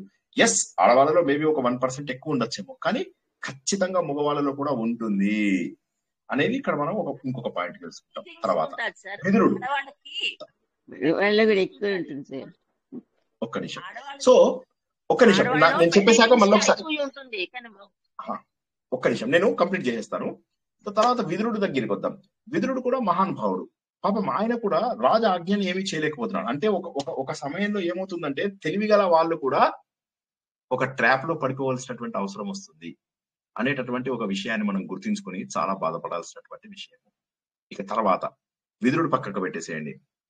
ధర్మరాజు ఏం తప్పు చేశాడు? పాపం ధర్మరాజు వెనకాల ఇలా గోతులు తవ్వుతున్నారన్న విషయం కూడా తెలియదు. మనం ఏమనుకుంటాం, ఈ రోజు నన్ను అందరూ గుర్తించారు, ఈ రోజు నేను చాలా గొప్పగా ఉన్నాను అనుకుంటాం కదా. ఒక్కసారి నేను చెప్పినవి మీ జీవితానికి అన్వయించుకొని చెప్పండి. మనం ఇవాళ చాలా ఆనందంగా ఉన్నాం, చాలా గొప్పగా ఉన్నాం, వీళ్ళ ఇంట్లో గొప్పగా ఉన్నాం, వాళ్ళ ఇంట్లో గొప్పగా ఉన్నాం అనుకుంటాం. మెల్లగా 10-15 రోజుల తర్వాత మెల్లగా లూప్ హోల్స్ తీస్తూ ఉంటారు. మీకు తెలుసా, వాళ్ళ ఇంట్లో మాకు పెట్టిన చీర మంచిది కాదు, మా ఆయనకు పెట్టారు బట్టలు వర్స్ట్ బట్టలు, మీకు తెలుసా 100 రూపాయలకి 4 బట్టలు ఇస్తారు అవి. ఇంకోటి అంటాడు, ఫుడ్ తెలుసా, ఫుడ్ అస్సలు బాలేదు, ఆ ఫుడ్ తిన్నాక మా అందరికి స్టమక్ అప్సెట్ అయిపోయాయి. ఇంకో కొంతమంది అంటారు, పెళ్లి కొడుకు చూసావా ఎంత వరస్ట్ గా ఉన్నాడు, బాబు మోహన్ లాగా ఉన్నాడు. ఇంకో అంటారు పెళ్లి కూతురు, పెళ్లి అటు సైడ్ వాళ్ళు ఇటు సైడ్ ఇటు సైడ్. ఇలాగ వాళ్ళు ఏం చేస్తారంటే నాశనం చేస్తారు. ఆ సిచ్యువేషన్ ఎక్కువ టైం పట్టదు నాశనం అవ్వడానికి, ఎక్కువ టైం పట్టదు. అవతల వాళ్ళు అసూయతోటి ఎంత స్టేజ్కి వెళ్తారో, మీ చుట్టాలలో జరిగిన ఇన్సిడెంట్ తెలుసుకోండి. నా చుట్టాలలో చెప్తా, నేను చాలా చెప్తా, కానీ నా అవసరం లేదు. నేను కొత్త ఎగ్జాంపుల్స్ చెప్పాల్సిన అవసరం ఉందా? మీరు ఒకసారి ఆలోచించండి. మీ చుట్టాలలో అసూయలతోటి నాశనం చేసిన వాళ్ళు ఎంతమంది ఉంటారు చూడండి. ఇవి లౌకిక విషయాలలోనే ఇంత చేస్తే ఆధ్యాత్మిక విషయాలలో కూడా చేసేటటువంటి పాపాత్ములు ఉన్నారు అని చెప్పొచ్చు. సో ఎంతమంది పాపాత్ములు ఉన్నారో, ఏమి తెలియని వాళ్ళు ఆధ్యాత్మిక వేత్తలుగా కొనసాగుతూ అసూయలు చూపించుకుంటూ వాళ్ళు వాళ్ళ లక్షణాలు లోపల నుంచి అలా బయటికి తెచ్చేసుకుంటూ చేస్తున్నటువంటి దుర్మార్గులు ఎంతమందో చెప్పలేము. లేకపోతే మీరు ఆలోచించండి, హిందూ ధర్మాన్ని మేం పరిరక్షిస్తామంటూ కొన్ని వందల ఆశ్రమాలు, వేల కొద్ది ఎకరాల యొక్క స్థలము, ఇన్ని ఉండాల్సిన అవసరం ఉందా? వీళ్ళందరూ ఒక్క తాటి మీద ఎప్పుడైనా నిలబడ్డారా? ఒక్క తాటి మీద ఎప్పుడు నిలబడరు. ఎందుకంటే వీడి మీద వాడికి అసూయ, వాడి మీద వీడికి అసూయ. సో కాబట్టి ఇది ప్రత్యేకమైన లక్షణం కాదు, ఇది ఆడవాళ్ళలో ఉంది. I don't think so. అది అలా చెప్పడం తప్పేమో అనుకుంటా నేను. ప్రాబబ్లీ మనం చూసే వాటిలో ఆడవాళ్ళు పెట్టి థింగ్స్ లో చేసినట్టు అనిపిస్తుంది, కానీ మగవాళ్ళు పెద్ద పెద్ద వాటిలో చాలా ఘోరంగా చేస్తారు. నేను మీ అందరికీ కూడా ఇంతకు ముందు ఒక ఉదాహరణ చెప్పాను. మా అపార్ట్మెంట్ లో ఒక ఆయన ఒక ధోతి ఫంక్షన్ చేశాడు, పాపము మంచిగా గ్రాండ్ గా చేశాడు, 30-40 లక్షలు ఖర్చు పెట్టేశాడు, గ్రాండ్ గా చేశాడు. ఆ టైం లోపల అసలు ఎలా అంటే ఆ ఫోటోలు అవి దిగుతుంటేనే మాకు ఆశ్చర్యం వేసింది. మా పిల్లోడికి పంపిస్తే, జనరల్ గా నేను ఫంక్షన్స్ కి వాటికి వెళ్ళాను కదా, మా పిల్లోడు దానికి మెసేజ్ కి రిప్లై ఇచ్చాడు. వాడు అప్పుడు అటెండ్ అవ్వాలా. నేను ఉన్నప్పుడేమో ఏ ఫంక్షన్స్ కి తీసుకెళ్ళావు, నేను లేకపోతేనేమో you are going to another dimension అని చెప్పేసి మెసేజ్ పెట్టాడు అనమాట. సో అంత గొప్పగా జరిగింది. తర్వాత నేను చెప్పే కదా, వాళ్ళ ఇంట్లో ఒక్కొక్క వికెట్ పడుతూ పోయింది. ఆఖరికి వాళ్ళు ఉన్న ప్లేస్ ని కూడా ఖాళీ చేసుకుని వేరే చోటుకి వెళ్ళిపోవాల్సిన అవసరం వచ్చింది. ఆ ఫంక్షన్ అయిన 2-3 రోజుల్లోనే నేను అడిగాను, XYZ మిస్టర్, ఒక్కసారి చెప్పు, ఇందులో ఎంతమంది నిన్ను ప్రేమించే వాళ్ళు వచ్చారు, ఎంతమంది నిన్ను ఇష్టం లేని వాళ్ళు వచ్చారు అంటే అతను లెక్క పెడితే 5-6 కూడా ఉన్నారు. సో కాబట్టి ఇవన్నీ కూడా ఏంటంటే, ఇప్పుడు ధర్మరాజు ఎంత ఘనంగా వచ్చాడు ఒక్కసారి చూడండి. ఇప్పుడు మీరు వచ్చిన ద్రౌపది ఎంత ఘనంగా వచ్చింది. ద్రౌపది వస్తే ఆడవాళ్ళలో ఎవ్వరికి కూడా ఆనందం అనిపించలేదు. అయిపోయింది.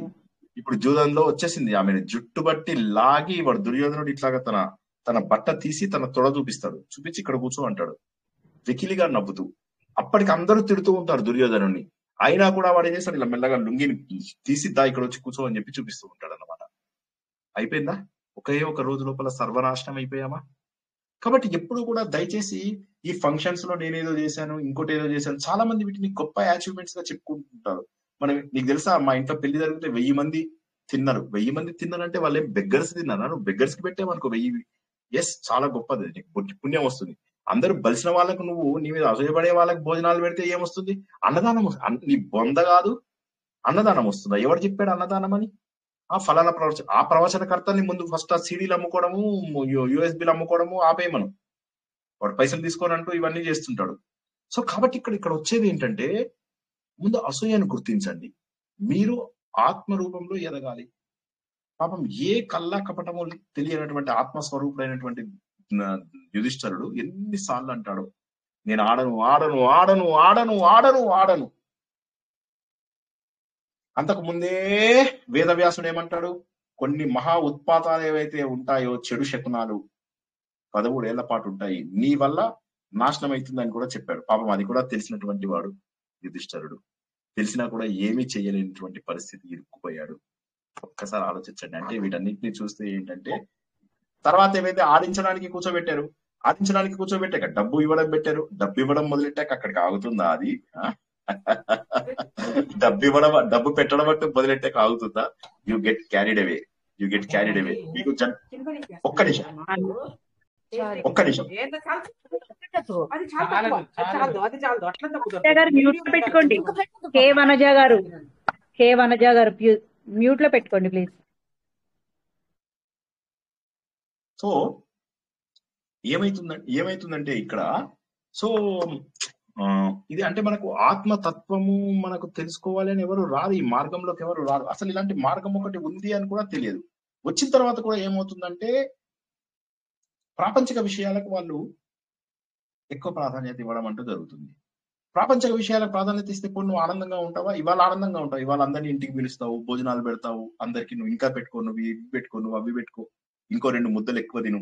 వాడు నీ ముద్దలే తిని నిన్నే తిడతాడు రేపు. దానికోసం అని చెప్పి నీ ఆత్మబోధని నువ్వు పక్కకు నెట్టేస్తున్నావా లేదా ఒకసారి ఆలోచించు. అంటే ఏంటంటే మనం పతనం అయిపోతున్నాం. పతనం అవ్వకుండా ఉండాలి అంటే మనకు సరైనటువంటి వ్యక్తులను మాత్రమే గుర్తించాలి. ఆ గుర్తించడంలో మీరు తప్పు చేస్తున్నారేమో ఒకసారి ఎవరికి వారు ఆలోచించుకోవాల్సినటువంటి విషయము. పరమాత్మ అయినటువంటి యుధిష్ఠరుడు ఇందులోపల క్యారీడే అయిపోతాడు. ఎక్కువ డబ్బు పెట్టు, ఇంకా డబ్బు పెట్టు, ఇంకా డబ్బు పెట్టు, ఇంకా డబ్బు పెట్టు, ఇంకా డబ్బు పెట్టు, ఇంకా డబ్బు పెట్టు. సో ఏమైపోతుంది, మనము ఏమన్నా మఠాధిపతులు పీఠాధిపతులు వెళ్ళినప్పుడు మేము ఏదో గోసేవ చేస్తున్నాం, ఇందులో ఎంతమంది డబ్బు ఇస్తారు అంటే ఎవడో లేపి నేను 10,000 ఇస్తానంటాడు, ఇంకోటి అంటాడు నేను 20,000 ఇస్తానంటాడు. వీళ్ళిద్దరిని చూసి ఎవడో 30,000 ఇస్తానంటాడు. ఈ 10,000 ఇస్తానన్నవాడు 20,000 ఇస్తానన్నవాడు వీళ్ళ గ్రూప్ లో ఒక మెంబరే. ముందే ప్లాన్ అది. 30,000 నువ్వెంతిస్తావు ఎడ్రినలిన్ రష్ అంటారు కదా, అందులోపల ఏమైతుంది, ఒకడు 35,000, ఇంకోటి అంటాడు నేను నా ల్యాండ్ ఇచ్చేస్తానంటాడు. అవన్నీ తీసుకుని వీడేం చేస్తాడు, శుభ్రంగా ఆశ్రమాలు కట్టించుకుంటాడు, తన కోసం ఉంచుకుంటాడు. సో ఏంటంటే ఆధ్యాత్మిక ప్రగతి రాదు. పాపం అదే ఇక్కడ ఈయన కూడా జరిగింది ఏంటంటే ఆవేశం. మొదటే గొప్పదైనటువంటి మణిహారం పెడతాడు, కానీ వాళ్ళకి అది ఉద్దేశం కాదు. వాళ్ళు ఎలా అయినా వీళ్ళని పూర్తిగా నాశనం చేయాలి అనే ఉద్దేశమే వాళ్ళకుంది. అది వచ్చే వారం తెలుసుకుని అందరం కలిసి ఘోరంగా బాధపడదాం. బట్ ఈ వారము మాత్రము చాలా గొప్ప విషయాలు తెలుసుకున్నాం. ఏంటంటే ఒకటి, ధృతరాష్ట్రుడు ఎన్నో సార్లు చెప్పి చూశాడు కొడుకుకి, నంబర్ 1. నంబర్ 2, ధర్మరాజు ఎన్నో సార్లు నేను ఆడను అని ప్రతి ఒక్కడితో, విదురుడితో అన్నాడు. తర్వాత ఇటు వచ్చేసి శకునితో గొడవపడ్డాడు, దుర్యోధనుడితో గొడవపడ్డాడు, అయినా కూడా బలవంతంగా దిగవలసి వస్తుంది. తర్వాత అతను రాను అని చెప్తే విదురుడు ఏమంటాడు తెలుసా, పితృవాక్య పరిపాలన నువ్వు చేయవా అంటాడు. ఇది మనం ఎక్కడి వరకు ఎక్కడా విననటువంటిది. సో ఆ వాక్యం కూడా ఇది నాకు ఇంపార్టెంటే కదా అని చెప్పేసి కూడా లొంగడం. ఆల్రెడీ వేదవ్యాసుడు ఈయనని వార్న్ చేశాడు, బాబు నువ్వు రాజసూయం ఘనంగా జరిగింది అని సంతోషంగా ఉన్నావు, కానీ దీనివల్ల ఘోరాలు కూడా జరిగేటటువంటి అవకాశం ఉంది, జాగ్రత్త అని చెప్పాడు. సో కాబట్టి ఏంటంటే జీవితం అనేది కష్టాలకు సుఖాలకు నిలయం అన్నటువంటి విషయాన్ని గుర్తుంచుకోవాలి. ఘనంగా రోడ్డు మీద వీళ్ళందరూ వస్తుంటే ఊరంతా కూడా ఏకమై వీళ్ళ వైభవాన్ని, వీళ్ళ గొప్పతనాన్ని చూస్తూ ఉన్నారు.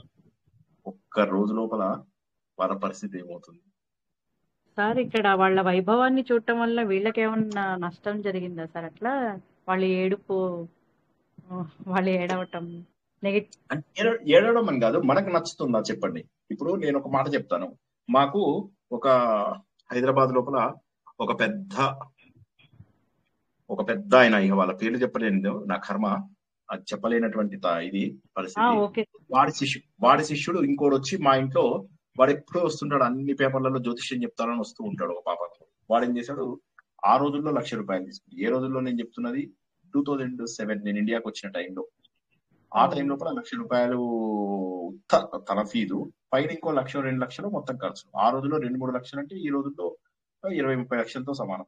అది చేయిస్తానని చెప్పి వచ్చాడు. లక్షవత్తులు చేస్తే మీకు ఇది జరుగుతుంది, అది జరుగుతుంది, అట్లా జరుగుతుంది. మొత్తం ఊరందరినీ పిలిచాం మేము. ఎట్లా పిలిచామంటే అసలు మాకు అది నిద్రాహారాలు లేక 3-4 రోజులు ఇదయ్యి, నేను మధ్యలో ఆఫీస్ పని ఉంటే ఎక్కడికో వెళ్తే మా వైఫ్ అన్ని పనులు మానేసి మా అమ్మ దగ్గరే కూర్చొని ఎంత కష్టాలు పడ్డారో నాకు తెలుసు. లక్షవత్తులను చాలా గ్రాండ్ చేస్తారు. చేసిన తర్వాత అంతా చేశారు, అందరు చుట్టాలు వచ్చారు, అంతా బాగుంది. అదైనా 15 రోజులకే మా నాన్నగారు దేహాన్ని వదిలేయాల్సిన పరిస్థితి వచ్చింది. ఎవరెవరైతే ఆ సమయంలో మమ్మల్ని అంత వైభవంగా చూశారో వాళ్ళందరూ మమ్మల్ని ఏడుస్తూ చూశారు. దయచేసి నేనేమంటున్నానంటే, వద్దు, మీ పూజలు మీ వ్రతాలు మీకు తగలెట్టుకొని అనబోయాను. ఎవరి పూజలు వాళ్ళు పెట్టుకోండి. వాడు ఆ సినిమా లోపల, అదేం సినిమా, పెళ్లి చూపులా అదేదో సినిమా లోపల అంటాడు, వాడు నువ్వేం చేస్తున్నావు అంటే, నీ సావు నువ్వుసా, నా సావు నేను చేస్తా అనేది నవల రాస్తున్నాను అంటాడు కదా. ఎవరి సావు వాళ్ళు రావండి, వదిలిపోతుంది.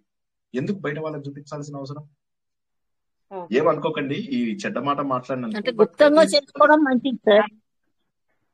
కరెక్టే సార్ మీరు చెప్పే పద్ధతి కూడా. అంటే అంటే మాకు బాగా గుప్తంగా చేసుకొని మనకు మనం సాటిస్ఫై అయితే చాలు. ఏంటంటే ఇవన్నీ మానేయండి. ఎందుకంటే మనము ఆత్మ దీంట్లో పెరగాలి. ఇప్పుడు నేనేంటంటే పరిస్థితి బాగున్నంత వరకు అందరూ మన దగ్గరికి వస్తారు, కానీ తర్వాత ఒకసారి మన పరిస్థితి డౌన్ అయిందంటే ఎవ్వరు మనల్ని పట్టించుకోరు. ఆ సమయంలో మనం దేవుడి గురించి వెళ్దాం అనుకున్నా వెళ్ళలేము తెలుసా. ఎంతో మంది ఈ మార్గంలోకి రావాలనుకుని కూడా రాలేరు. అసలు ఇలాంటి మార్గం ఉందనే చాలా మందికి తెలియదు.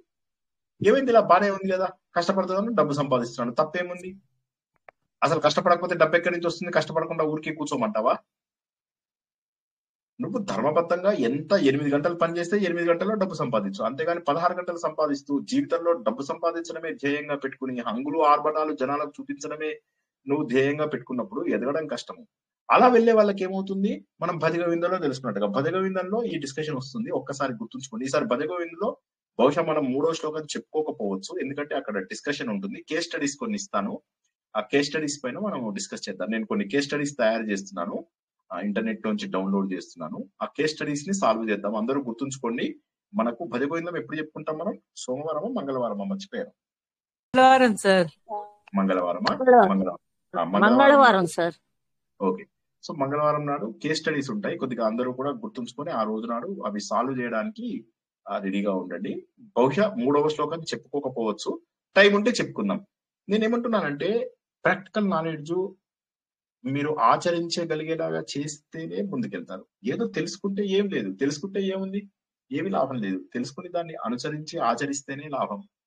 గతంలో చేసినటువంటి తప్పులు మళ్ళీ ఫ్యూచర్ లో చేయకుండా జాగ్రత్త పడడమే. ఏమంటారు వాడు, సీఖ్ హమ్ బీతే దినోసే నయే యుగ కరే స్వాగత్. మనం నేర్చుకోవాలి, సీఖ్ నేర్చుకో, హమ్ బీతే దినోసే జరిగిపోయినటువంటి గతం నుంచి నేర్చుకుని గతంలో నేర్చుకున్నటువంటి పాఠాల ద్వారా మనం ఫ్యూచర్ అద్భుతంగా కొనసాగించాలి. ప్రశాంతమైనటువంటి పరిస్థితిని ఎంచుకోండి. ఎప్పుడు ఉద్వేగపరచుకోకుండా ఆనందంగా ఉంటూ చేసుకోండి. మీరు ఉద్వేగపడకండి, వేరే వాళ్ళని. పెళ్లి అండి మీరు చాలా గ్రాండ్ గా చేస్తారు. పిల్లని పిలవాలి, వాళ్ళని పిలవాలి, వీళ్ళు మా ఇంటికి రావాలి, వాళ్ళు మా వస్తారు. రేపు నీ ఇంట్లో ఆ పెళ్లి పెటాకులు అయిన తర్వాత అందరూ నవ్వుతారు కూడా. సార్ పెళ్లి కూడా చేయొద్దా? శాస్త్రోక్తంగా ఎక్కడ జరుగుతున్నాయి పెళ్లిళ్ళు? పూజారి మంత్రాలు చదవడం సరిగ్గా, పెళ్లి కొడుకు పెళ్లి కూతురికి శ్రద్ధ లేదు, వీళ్ళ సైడ్ వాళ్ళకి శ్రద్ధ లేదు, వాళ్ళ సైడ్ వాళ్ళకి శ్రద్ధ లేదు, వచ్చేసినటువంటి జనాలకు శ్రద్ధ లేదు. మంత్రాలు రాని బ్రాహ్మిన్స్ చదువుతూ ఉంటారు. ఒకవేళ మంత్రాలు వచ్చి చదివినా ప్రాణాయామం కూడా చేయమన్నారు వాళ్ళు. ఇక్కడ నీళ్లు పోయి అంటారు, పోస్తాడు వాడు. ఆ నీళ్లు పోస్తూనే ఉంటాడు. ఇందులో నువ్వు గంధం సమర్పయామి అంటాడు ఈయన, నువ్వు నీళ్లు పోస్తూనే ఉంటావు. ఎందుకంటే నువ్వు రొటీన్ గా చేస్తుంటావు. You don't even feel what you are doing, you don't even know what you are doing. How it is going to help you?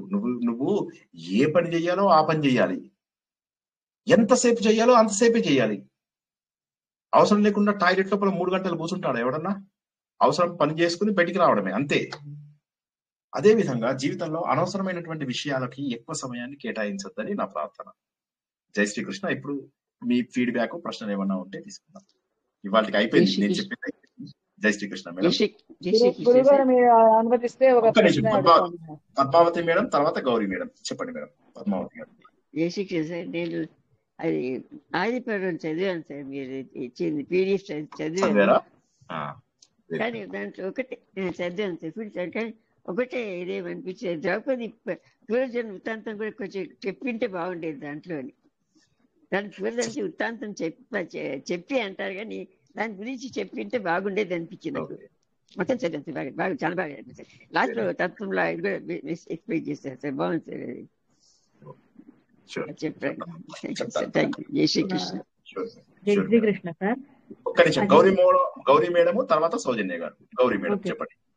గురుగారు ఇప్పుడు అంటే ఇప్పుడు ధర్మరాజు జూదం ఆడడానికి వెళ్తాడు, కానీ ఇప్పుడు శ్రీకృష్ణుడు సర్వాంతర్యామి కదా, వీళ్ళేమో పాండవులు ఆయన భక్తులు. మరి ఆయన ఎందుకు అడ్డం పడలేదు? ఒక సూచనాకారంగా ఏదన్నా కొంచెం అలర్ట్ చేయడానికి కూడా ప్రయత్నం చేయలేదు? భగవంతుని ఒక్క నిమిషం. శ్రీలక్ష్మి గారు మీరు థర్డ్, గౌరీ మోహన్ గారు, తర్వాత సౌజన్య గారు, తర్వాత శ్రీలక్ష్మి గారు. ఓకే.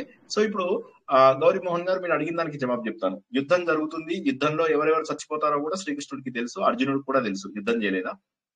ఎవరి ప్రారంభానికి తగ్గది వాళ్ళు చేయవలసిందే, తప్పదు. ఇవి జరుగుతాయి, ఉత్పాతాలు జరుగుతాయి అని చెప్పేసి వేదవ్యాసుడు కూడా చెప్పాడు. కాబట్టి జరిగేదాన్ని ఫేట్ మార్చలేము, ఫ్రీ విల్ ద్వారా పరిణతి పెంచుకునేది మనం చేసుకోగలుగుతాం. శ్రీకృష్ణ భగవానుడు కూడా ఇవన్నీ జరగాలనే అన్నాడు. ఎందుకని? భూదేవి వచ్చి అడిగింది, ఈ భూమి పైన భారం పోవాలి అంటే భూమి మీద ఉన్నటువంటి బ్లడ్ అంతా వెళ్ళిపోవాలి, ఫ్రెష్ బ్లడ్ రావాలి. కాబట్టి ఇక్కడ ఉన్నటువంటి అందరూ చచ్చిపోతే గానీ ఇది జరగదు అనగానే అప్పుడు వాళ్ళందరి కోసం అని చెప్పేసి దేవతలందరినీ, రాక్షసులందరూ కూడా కొంతమంది రాక్షసులు కొంతమంది దేవతలు దిగుతారు. వీళ్ళు కొట్టుకోవడంలో మిగతా వాళ్ళందరినీ చంపేస్తారు. అది మనం మొదట్లో తెలుసుకున్నాం, ఆది పర్వంలో తెలుసుకున్నాం ఆ కథని. కాబట్టి అది జరగాల్సినది. దేవుడు అది జరగకపోతే శ్రీకృష్ణుడు వెళ్ళి జూదం ఆడిపించేవాడు. తర్వాత జూదం ఆడను అని చెప్పేసి అంటే, నేను జూదం ఆడను, నేను రాజుని, క్షత్రియ ధర్మం పాటిస్తాను అంటే శ్రీకృష్ణుడు ధర్మరాజుకి ఎప్పుడు కాళ్ళకి దండం పెడతాడు. ఈసారి దండం పెట్టాడు, నెత్తి మీద ఒకటి వేస్తాడు, పోయి ఆడుకోపో అంటాడు. జై శ్రీకృష్ణ. సౌజన్య గారు అడగండి. నేను ఒకటి ఎపిసోడ్ మిస్ అయ్యా, మరి ఇప్పుడు ఇవాళ చెప్పిన దానికి కాదు కానీ ద్రౌపది 5గురికి ఎందుకు భార్యగా ఉంది సార్? అది ఎపిసోడ్ లో మనం ఆల్రెడీ చెప్పుకున్నాము. ద్రౌపది 5గురు కావాలనుకునేది తత్వం ఉందా సార్? ఉంది. తత్వం అంటే ఏం లేదు, అది పూర్వజన్మ యొక్క వృత్తాంతం. ఇంద్రుడి యొక్క 5 రూపాలను తను స్వీకరించాలా అని ఒక పూర్వజన్మ యొక్క ఇది ఉంటుంది అనమాట. ఒకే ఇంద్రుడు 5 రూపాలలో ఉంటాడనమాట. ఆ ఇంద్రుడు 5 రూపాలలో ఉన్నప్పుడు అశ్విని దేవతలు గాను, యముడి గాను, వాయుదేవుడి యొక్క రూపంగాను, తను కూడాను ఈ 5 రూపాలలో కూడా ఇంద్రుడికి ఉన్నటువంటి ఒక ఇది. అదే విధంగా తను చేసుకున్నటువంటి యజ్ఞంలో పూర్వజన్మలో పతి అనేది 5 సార్లు చెప్పుకోవడం వల్ల ఋషి భార్య, ఆమెకి ఈ జన్మలో మళ్ళీ వీళ్ళు 5గురు రావడము, ఇది కాలాంతరంగా ఇది జరిగేటటువంటి విషయము. కాబట్టి దీనికి బెంగపడవలసింది లేదు అని మనం ఇంతకు ముందు తెలుసుకున్నాము. అంటే దీని వల్ల చాలా అపవాదులు వేరే మతాల నుంచి చాలా చండాలంగా మాట్లాడుతున్నారు సార్. దానికి సమాధానం ఎలా చెప్పటం? సమాధానం మీరు చెప్పకండి. ఎందుకు మీరు సమాధానం మీకు ఇంతకు ముందు కూడా చాలా సార్లు చెప్పాను. మీరు అప్పుడు నేను బహుశా ఏంటంటే సమాధానము చెప్పడానికి అసలు ప్రయత్నం చేయకండి. ఎందుకోసం అంటే సమాధానము మీరు చెబుతూ పోతే అవతల వాడు సమాధానం వినడానికి రెడీగా ఉన్నాడు. ఉదాహరణకి నేను అంటాను, వేదం నేర్చుకోవచ్చా అని అడిగాను అనుకోండి ఆడవాళ్ళంతా. అంటే నేర్చుకోవచ్చండి అన్న. మమ్మల్ని ఇన్నాళ్ళు నేర్పియలేదు సార్, మాకు ఆడవాళ్ళని దూరం పెట్టారు అంటారు. కొంతమంది అంటారు మా కులం బ్రాహ్మిన్స్ వాళ్ళు తప్ప వేరే వాళ్ళు నేర్చుకోలేదని అంటారు. నేను నాలాంటి వాడు అమాయకుడు ఏమంటాడు, అయ్యయ్యో పాపం ఇంతమంది కష్టపడుతున్నారని చెప్పేసి నేనేం చేస్తాను, ఉద్యోగం ఇప్పుడు 3 రోజులు చేస్తున్నా కదా, 3 రోజులు కూడా మానేస్తాను, రెండు అందరికీ నేర్పిస్తానని కూర్చుంటా. ఉద్యోగం మానేస్తాను, అన్ని ఆఫీసులు వచ్చేసేసి వస్తాను. వచ్చిన తర్వాత వీళ్ళు ఏం చేస్తారు, అసలు రారు. ఇది శ్రద్ధ ఉన్నవాడిది కాదు, ఇది శ్రద్ధ ఉన్న వాళ్ళది కాదు. అడగడానికి అపవాదులు అనేవి ఏవైతే ఉంటాయో ద్రౌపది కంటే ముందే అలాంటి ఇన్సిడెంట్స్ జరిగాయని చెప్పేసి వాళ్ళు చెప్తారు. ద్రౌపది ఇన్సిడెంట్ కి ముందే అలాంటివి జరిగాయి. ఉదాహరణకి మనం భాగవతంలో తెలుసుకోబోతున్నాం. అది ఈ ప్రచేతసులు ఎవరైతే ఉంటారో వాళ్ళు నేర్చుకుంటారు. అలాగే ఒక ఆమె 7 మంది ఋషులను పెళ్లి చేసుకుంటుంది. ఇవన్నీ కూడా మనం ఆల్రెడీ తెలుసుకున్నాము. ఆ దృష్టాంతాల ద్వారా అది సరైనటువంటి నిర్ణయమే, అందులో ఎటువంటి తప్పు కూడా లేదు. ఒకే దేవుడి యొక్క 5 అంశాలని తనే తీసుకుంటుంది. ఏ విధంగానైతే మనము వినాయక చవితి లోపల అందరి రూపాలని తనే తీసుకుంటుంది, అగ్నిదేవి భార్య స్వాహాదేవి ఏ విధంగానైతే తీసుకుని అందరితోటి రమిస్తుందో ఇక్కడ కూడా అదే జరుగుతుంది. క్లుప్తంగా చెప్పాలంటే వినాయక చవితిలో మీరు విన్నారు కదా వృత్తాంతము, ఋషిపత్నులని అగ్నిదేవుడు మోహించినప్పుడు అప్పుడు అందరి భార్యల రూపంలో తనే ఉంటుంది. అగ్నిదేవుడు తన శక్తిని కోల్పోతాడు, ఎందుకంటే వీళ్ళందరూ ఆ ఋషిపత్నులను చూసి వాడు మోహిస్తూ, అప్పుడేమవుతుంది, ఈ అగ్నిదేవుడు భార్య అందరి రూపంలో తనే వెళ్ళిపోతుంది అనమాట. వెళ్ళేసరికి ఏమవుతుంది, అప్పుడు అగ్నిదేవుడు ఎవరితోటో లేడు, చెడ్డగా లేడు, ఆయన తన భార్యతోటి తన ఆనందంగా ఉన్నాడు. కానీ ఋషులు మాత్రం ఏమనుకుంటారు, వారి పత్నులు వేరే వ్యక్తితో ఉన్నారు అని అనుకుంటారు. అది నీలాపనిందలాగా వస్తుంది. అట్లాగే అదే రకంగా ఇక్కడ కూడా వారి యొక్క ఆ ఒకే రూపము 5 ఇంద్రుల రూపమే ఇక్కడ, అంటే దిక్పాలకుల రూపమే పంచపాండవులుగా జరగడం. జై శ్రీకృష్ణ. శ్రీలక్ష్మి గంటి గారు. జై శ్రీకృష్ణ. అది దుర్యోధనుడు శకుని యొక్క సహాయం కోరినట్లుగా ధర్మరాజు కూడా కృష్ణుడిని కోరి ఉంటే కథ వేరుగా ఉంటుంది కదా. కథ వేరుగా ఉండకూడదు అని చెప్తున్నా నేను ఇందాక అదే చెప్పారు, దానికి ఆన్సర్ దొరికింది నాకు. అందుకే కథ వేరుగా ఉండకూడదు. ఒకవేళ ధర్మరాజు నేను ఆడను అంటే శ్రీకృష్ణుడు అంటాడు, కాదు నువ్వు ఆడాలి బావా అని చెప్పేసి కాళ్ళకి దండం పెట్టి మరీ ఒప్పించేవాడు. నేను మొట్టికాయలు వేసేయడం ఒప్పించేవాడు. జరగాల్సింది ఏమంటాడు అర్జునుడు, నేను యుద్ధం చేయను అంటే 11వ అధ్యాయంలో అందరినీ చూడమంటే చూస్తాడు. వాళ్ళందరూ శ్రీకృష్ణుడి కోరలలో నలిగిపోతూ వాళ్ళందరూ ముక్కలు అయిపోతూ ఉంటారు. శ్రీకృష్ణుడు వాళ్ళందరినీ ఇలా ఇలా నాలుకతోటి ఇలా ఇలా ఇలా చప్పరిస్తూ ఉంటాడు, ఇలా నాకుతూ చప్పరిస్తూ ఉంటాడు. చప్పరిస్తూ ఆ ఘోరంగా ఉంటే ఏమిటి ఇదంతా ఇంత ఘోరంగా ఉంది అంటే, వీళ్ళందరినీ నేను చంపేశాను, నువ్వు బాణం వేయడం ఒకటే ఉంది, just because you are suppose to do this job, నేను నిన్ను ఏమంటున్నాను అంతే, నా ద్వారా ఆల్రెడీ చంపబడిన వీరిని నువ్వు బాణం వేసి చంపు అంటాడు. మీరు కావాలంటే చదువుకోండి, ఆ 11th చాప్టర్ లో ఇంత క్లియర్ గా రాశాడు దేవుడు. కాబట్టి ఫేట్ అనేది it can never change, but free will is it can change.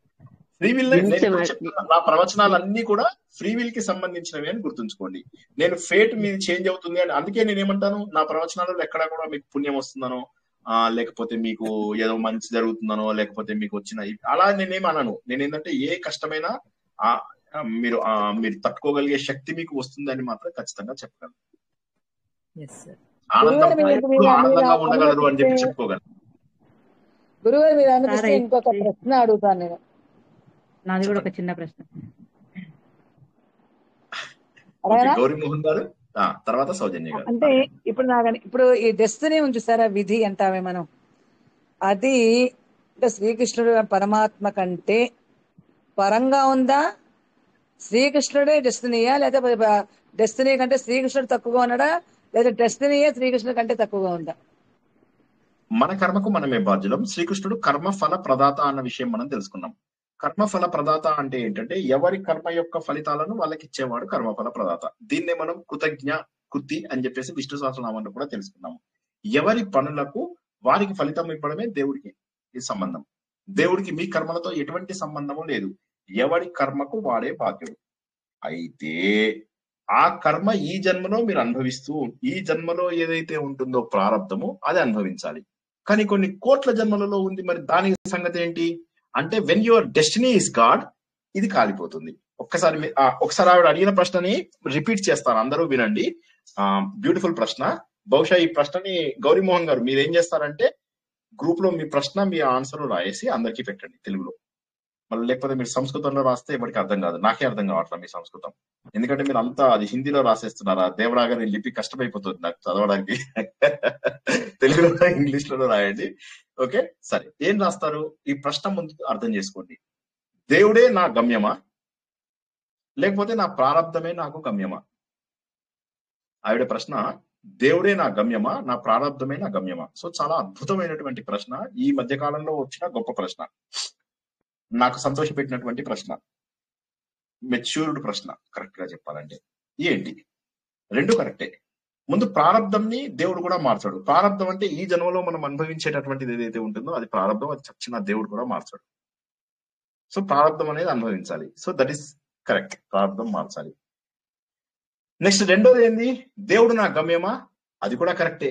దేవుడే నీ గమ్యం. ప్రారంధం అనేది నీ ఫేటు, దేవుడు అనేవాడు నీ డెస్టినేషన్. ఫేట్ కి డెస్టినేషన్ కి కొంత తేడా ఉంది. ఫేట్ అనేది ఏంటంటే నువ్వు ఇక్కడ అనుభవించేది, డెస్టినేషన్ అంటే నీ లక్ష్యం. నీ లక్ష్యం భగవంతుడు అయినప్పుడు ఏమవుతుందంటే ఈ జన్మలో అనుభవించేసినా కొన్ని కోట్ల జన్మలలో చేసుకున్నటువంటి పాపపుణ్యములన్నీ కూడా దగ్ధమైపోతాయి. భగవంతుడి యొక్క సహాయంతో పాపపుణ్యములన్నీ కూడా దగ్ధమైపోతాయి. చాలా చక్కటి ప్రశ్న మేడం. మీకు టైం ఉన్నప్పుడు చక్కగా గ్రూప్ లో పెట్టండి, తెలుగులో గానీ ఇంగ్లీష్ లో గానీ. చాలా మంచి ప్రశ్న. అర్థం కాని వాళ్ళు ఒకసారి జవాబు అడుగుతారా? ఎవరైనా సరే ఈ ప్రశ్నకి జవాబు అర్థం కాని వాళ్ళు ఎవరైనా ఇంకోసారి అడగండి. మంచి ప్రశ్న అది. ఇంకొకసారి చెప్పండి సార్ క్లియర్ గా. మీకు ప్రారంధం అనేది ఉంటుందని తెలుసా లీలా గారు? తెలుసు. ప్రారంధం అంటే ఏంటి? ప్రారంధం అంటే మనం చేసుకున్న కర్మలు మన ప్రారంధం ద్వారా అనుభవిస్తుంటాం అంటారు కదా సార్. చేసుకున్న కర్మలు కదా సార్. చేసుకున్న కర్మలు కోట్ల కొద్ది జన్మలలో కర్మలని ప్రారంధం అంటారా? ఉండొచ్చు సార్, మేబీ ఇంకా మన ప్రారంధం వల్ల జరుగుతున్నాయి అంటారు కదా సార్. ఓకే ఓకే ఓకే సరే, మీరైతే ఇంతకు ముందు క్లాసులు అటెండ్ అవ్వలేదు. సరే, కోట్ల కొద్ది జన్మలలో కోట్ల కొద్ది ఉన్నటువంటి కర్మలు ఏవైతే ఉంటాయో వాటిని సంచితం అంటారు. సంచితం అంటే సంచి అని గుర్తుంచుకోండి. సంచితం ఒక కుప్పలు తెప్పలుగా క్యూములేటివ్ అంటారు ఇంగ్లీష్ లోపల. అవి మోసుకుని తిరుగుతున్నాం. కోట్ల కొద్ది పాపాలు కోట్ల కొద్ది పుణ్యాలు ఉన్నాయి, దాన్ని సంచితం అంటారు. అవి మీరు అనుభవించాల్సిందే, తప్పదు. ఈ జన్మలో మీరు అనుభవించవలసిన దాన్ని ప్రారంధం అంటారు. కేవలం ఈ జన్మవే అవి, ఇందులో ఈ సంచిలోవి కాదు. అవి సంచిలో అలాగే ఉన్నాయి. ఈ జన్మలో మీరు అనుభవించాలి. మీ పర్స్ లోపల మీ పర్స్ లోపల ₹1,00,00,000 ఉన్నాయి, మీ చేతి లోపల ₹20 ఖర్చు పెడుతున్నారు. ఆల్రెడీ అవతల వాడికి మ్యాంగో వాడికి ఇచ్చారు, ₹60 కి కేజీ అన్నాడు. 3 కేజీలు తీసుకుంటే ₹180 అంటే 170కి ఇస్తా అన్నాడు. మీరు ఏం చేశారు, ₹170 తీసి వాడికి ఇస్తున్నారు. అది ప్రారంధం. మీ పర్స్ లో ఉన్నటువంటిది ఇంకా మీరు అనుభవించడం మొదలెట్టలేదు, ఇచ్చేసింది ఆల్రెడీ అయిపోయింది మీ దగ్గర. ఇది అనుభవించాల్సిందే, మీరు ఇవి పైసలు ఇవ్వాల్సిందే, మ్యాంగోస్ అనుభవించాల్సిందే. దీన్ని ప్రారంధం అంటారు. ప్రారంధం దేవుడు కూడా మార్చాడు, ఎందుకంటే ఆల్రెడీ మీ చేతిలోంచి వచ్చేసింది, పర్సు నుంచి బయటకు వచ్చేసిన డబ్బు ఇచ్చేయాల్సిందే, ఇంకా మారదు. ఇక దేవుడు మీ లక్ష్యం అయితే ఏమవుతుంది? సో మొదటి దాని ఆన్సర్ ఏంటంటే ప్రారంధము ఎవరు మార్చలేడు, దేవుడు కూడా మార్చలేడు. ఈ నెత్తి మీద గీత ఎవడు మార్చలేడు. మరి నేను చేసుకున్న కోట్ల కొద్ది జన్మల పాపాల సంగతి ఏంటి అంటే, ఈ కోట్ల కొద్ది చేసుకున్న పాపాలు ఏమవుతాయంటే, దేవుడే గనక నా లక్ష్యంగా పెట్టుకుంటే అవన్నీ కూడా భస్మం అయిపోతాయి. జ్ఞానాగ్ని దగ్ధ కర్మాణం. అప్పుడేమవుతాయంటే ఇవన్నీ నేను అనుభవించాల్సినటువంటి అవసరం లేదు. సో దేవుడు ఏం చేస్తాడంటే, ఇప్పుడున్నది చెయ్యిగా తప్పదిగా, ఇక ఫ్యూచర్ లో నీ మీదేమీ రాకుండా చూసుకుంటాను అంటాడు. Jai Srikrishna. Okay, thank you sir. ఇంకెవరికైనా? సౌజన్య గారు మీకేదో చిన్న జై ప్రశ్న శ్రీకృష్ణ ఉందా? సార్. అవును సార్. అయితే విశ్వరూప దర్శనం వెనుక తత్వం ఉందా సార్? నిజంగా జ్ఞాన చక్షువులు ఇచ్చి అంతటా ఉన్న పరమాత్ముడిని అన్ని తలల ద్వారా అన్ని చూపించటం అలా సాధ్యం అవుతుందా? అది దాని వెనక తత్వం అంటే ఏమన్నా? భగవంతుడు అంటే ఇక్కడ ఏంటంటే తత్వమే కదా, ఆ అధ్యాయం మొత్తము తత్వమే. ఆ తత్వం అంటే ఏంటి? అంటే భగవంతుడు ఇక్కడ సర్వాంతర్యామి. తత్వపరంగా కాకుండా అన్ని రూపాలు ఆకారాలు సాకారంగా దర్శనం ఇచ్చారు అన్నారు కదా, అది అవును అవును ఇది సాకారంగా దర్శనం ఇచ్చినటువంటిది మన వేదాలలో కూడా ఉంది. నాసదేయ సూక్తంలో ఆ, దేవుడికి రూపం లేదు, కానీ ఎప్పుడైతే పురుష సూక్తం వస్తుందో పురుష సూక్తంలో అన్ని ముఖాలు దేవుడివే, అన్ని కాళ్ళు దేవుడివే, అన్ని చేతులు దేవుడివే అని చూపిస్తారు. ఇప్పుడు మీ అవును. ముఖము వేరు, మీ వారి ముఖం వేరు, మీ పిల్లల ముఖము వేరు కాదు. ఉదాహరణకి ఉమ్, మీరు స్వప్నంలో కొన్ని పాత్రలను సృష్టించారు. అవును. సృష్టించినప్పుడు ఏమవుతుంది, ఆ పాత్రలన్నీ మీరు పడుకుంటే ఏమవుతాయి, అదే మీరు డీప్ స్లీప్ లోకి వెళ్ళిపోతే గాఢ ఏమవుతాయి, నిద్రలో వెళ్ళిపోతాయి అవి, మాకేం అవన్నీ కాదు. వెళ్ళిపోతాయి. అంటే ఆ అన్ని ముఖాలలో ఉన్నటువంటిది మీరే. మీరు స్వప్నంలో సృష్టించిన సృష్టి చైతన్యం మొత్తము మీరే. అన్ని ముఖాలలో ఉన్నది మీరే, ఆ పాత్రలలో ఉన్నటువంటి ఆలోచనలు మీరే, ఆ పాత్రల్లో ఉన్నటువంటి కష్టాలు మీరే, ఆ పాత్రలలో ఉన్నటువంటి సుఖాలు మీరే.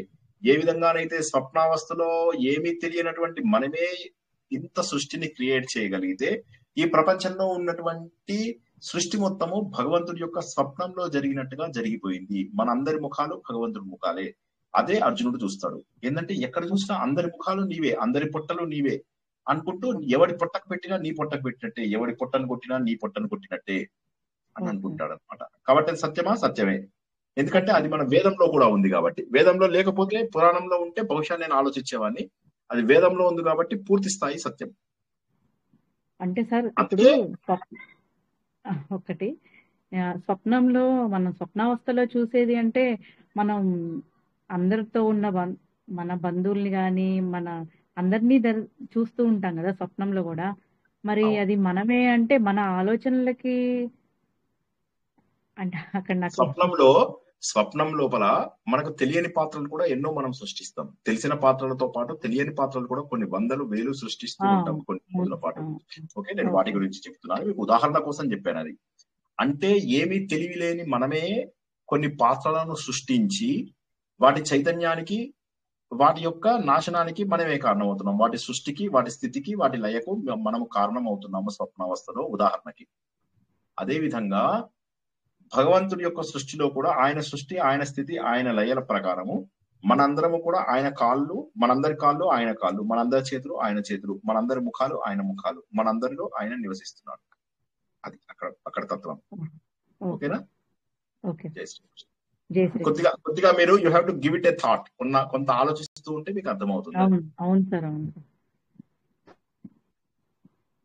ఈరోజు క్లాస్ లైవ్ ఉన్నట్టే ఉంది సార్. అసలు అప్పట్లో జీవించేసినట్టుగా ఉంది. భయం వేస్తా ఉంది ఎందుకో బాగా. రోజు ఈ పాటికి నిద్ర పట్టేసేది, కానీ ఈ రోజు టెన్షన్ స్టార్ట్ అయినట్టుగా ఉంటుంది ఎందుకో. మరి దుర్యోధనుడు నిద్రపట్టేలాగా ఉందని చెప్తున్నారు, మిగతా వాళ్ళు నిద్రపోయారు ఆల్రెడీ. బోల్డ్ అంత మంది నిద్రపోయారు కూడా. దుర్యోధనుడు మహేసభ చూడకుంటే బాగుండు, దుర్యోధనుడు మహేసభ చూడకుంటే బాగుండేమో, తొందరగా వెళ్ళిపోతే బాగుండు అంట. లైవ్ లో చూస్తున్నట్టే అనిపిస్తుంది సార్. ఇదంతా జరగాల్సి ఉంది కాబట్టి చూసాడేమో కానీ ఇంకా అంటే దుష్టుల్ని నాశనం చేయడానికి ఈ జూదం అనేది వచ్చిందనా సార్? అంతేనా కదా? కరెక్ట్ దుష్టులందరూ నాశనం అవ్వాలని భూమిపైన భారం జూదం తగ్గించాలి. అది మనము భూమిపైన భారం తగ్గించాలి. మొట్టమొదటి ప్రవచనంలోనే చెప్పుకున్నాం. మన అవును. ప్రవచనము మొట్టమొదటి రోజు నాడు చెప్పుకున్నాం. వ్యాస భారతం ప్రకారం ఏంటంటే దుష్టులంతా కూడా ముందు ప్రపంచం అంతా కూడా ఫస్ట్ చెడ్డ బ్లడ్ పోయి కొత్త బ్లడ్ రావాలి అంటే, సరే అయితే నేను దేవతలని రాక్షసులని అందరినీ కిందికి దింపుతానులే అంటాడు. రాక్షసుల రూపంలో కూడా నరకాసురుడు, బాణాసురుడు ఇట్లాంటి వాళ్ళందరినీ దింపడము, కర్ణుడు వీళ్ళందరినీ దింపడము, దుర్యోధనుడు యాక్చువల్ గా రాక్షసుడు. మనం అది మనకు అన్ని మన మహాభారతంలో అన్నిటికంటే కూడా అత్యద్భుతమైనటువంటిది అరణ్య పర్వం. అది మనకు ఇంకొక 4 వారాల్లో తెలుసుకుంటాం. 4 వారాల్లో స్టార్ట్ అవుతుంది. అప్పుడు వస్తుంది మజా. కావాలంటే మీరు ఒక బ్రేక్ ఇవ్వమంటే అప్పుడు ఒక 3-4 వారాలు బ్రేక్ ఇచ్చి మరీ చెప్తాను. అరణ్య పర్వం అనేది ఎంతో మంది ప్రవచనకర్తల యొక్క ఒక కళ. ఎందుకంటే అరణ్య పర్వంలో లేనిది లేదు. సో అలాంటిది మనం బ్యూటిఫుల్. ఆది పర్వం, సభా పర్వం ఎక్సలెంట్. బట్ ఇక అన్ని పర్వాల కంటే కూడా ఎక్కువ మంది ఇష్టపడేది అరణ్య పర్వం. అరణ్య పర్వంలో జరగని విషయం లేదు. అత్యద్భుతమైనవన్నీ జరుగుతాయి. ఎన్ని, ఒక కథ 2 కథలు కాదు, వందల వేల కథలు, ఎన్ని ఇన్సిడెంట్స్, ఎన్ని రకాల ఇవి మలుపులు.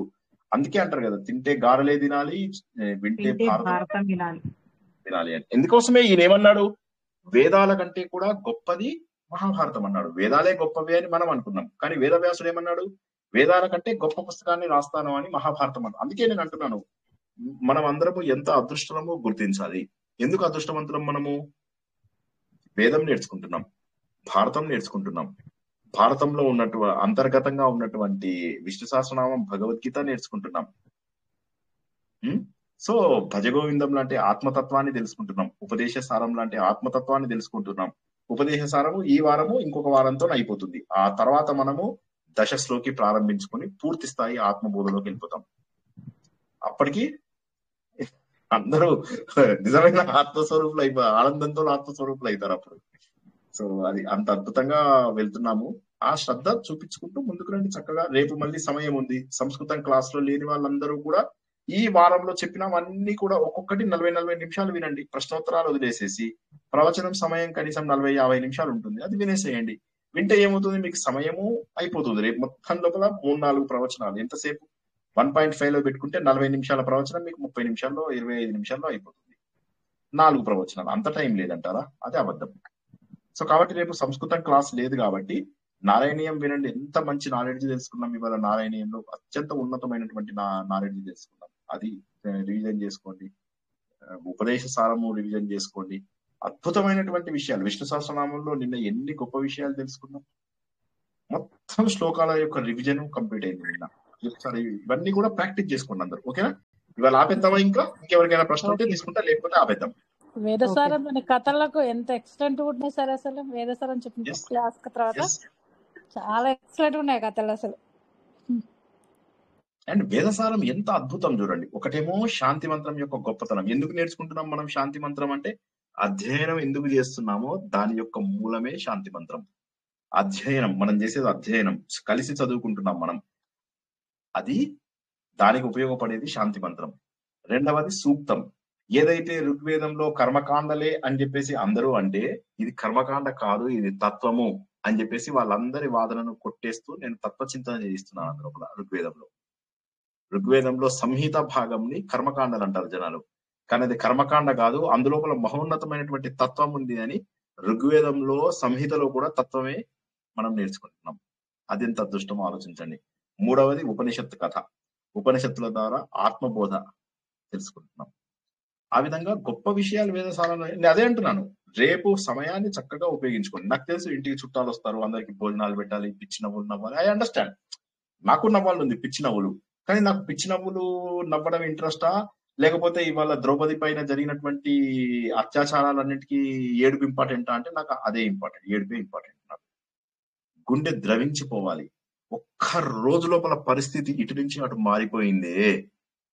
జీవితంలో అన్ని ఉన్నాయి అని చెప్పేసి ఊహించుకున్నాం. మా అమ్మ లక్షవత్తుల నోములో ఎంత ఆనందంగా, ఎంత పొంగిపోయి ఉంది. అలాంటిది సరిగ్గా 10 నుంచి 15 రోజుల్లోనే నాన్న పార్థివ దేహం పక్కన అలా కూర్చొని ఏడుస్తూ ఉంటే, జస్ట్ ఇమాజిన్. ఇవి శాశ్వతం కాదు. ప్లీజ్ ఇవి అర్థం చేసుకోండి. ఇవి శాశ్వతం అని ఏవైతే అనుకుంటున్నారో ఇవేవి శాశ్వతం కాదు. శాశ్వతం ఒక్కటే భగవంతుడు. నేను అందుకే మాట మాటకు చెప్తున్నా, భగవంతుడిని నమ్మండి, దానికి సంబంధించిన సాధన ఎక్కువ చేయండి. దానికి సమయాన్ని కేటాయించకుండా పిచ్చి నవ్వులు, పిచ్చి జోక్స్, పిచ్చి పాటలు, పిచ్చి అవసరమా ఆలోచించండి. అంతే.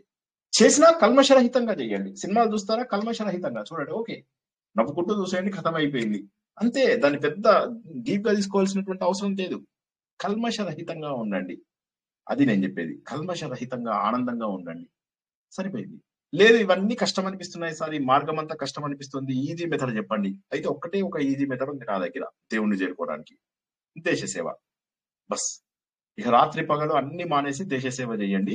ఈ పురాణాలు అవసరం లేదు, ఈ వేదాలు అవసరం లేదు, ఈ రామాయణం అవసరం లేదు, ఏం లేదు. దేశ సేవ చేయండి మనస్ఫూర్తిగా.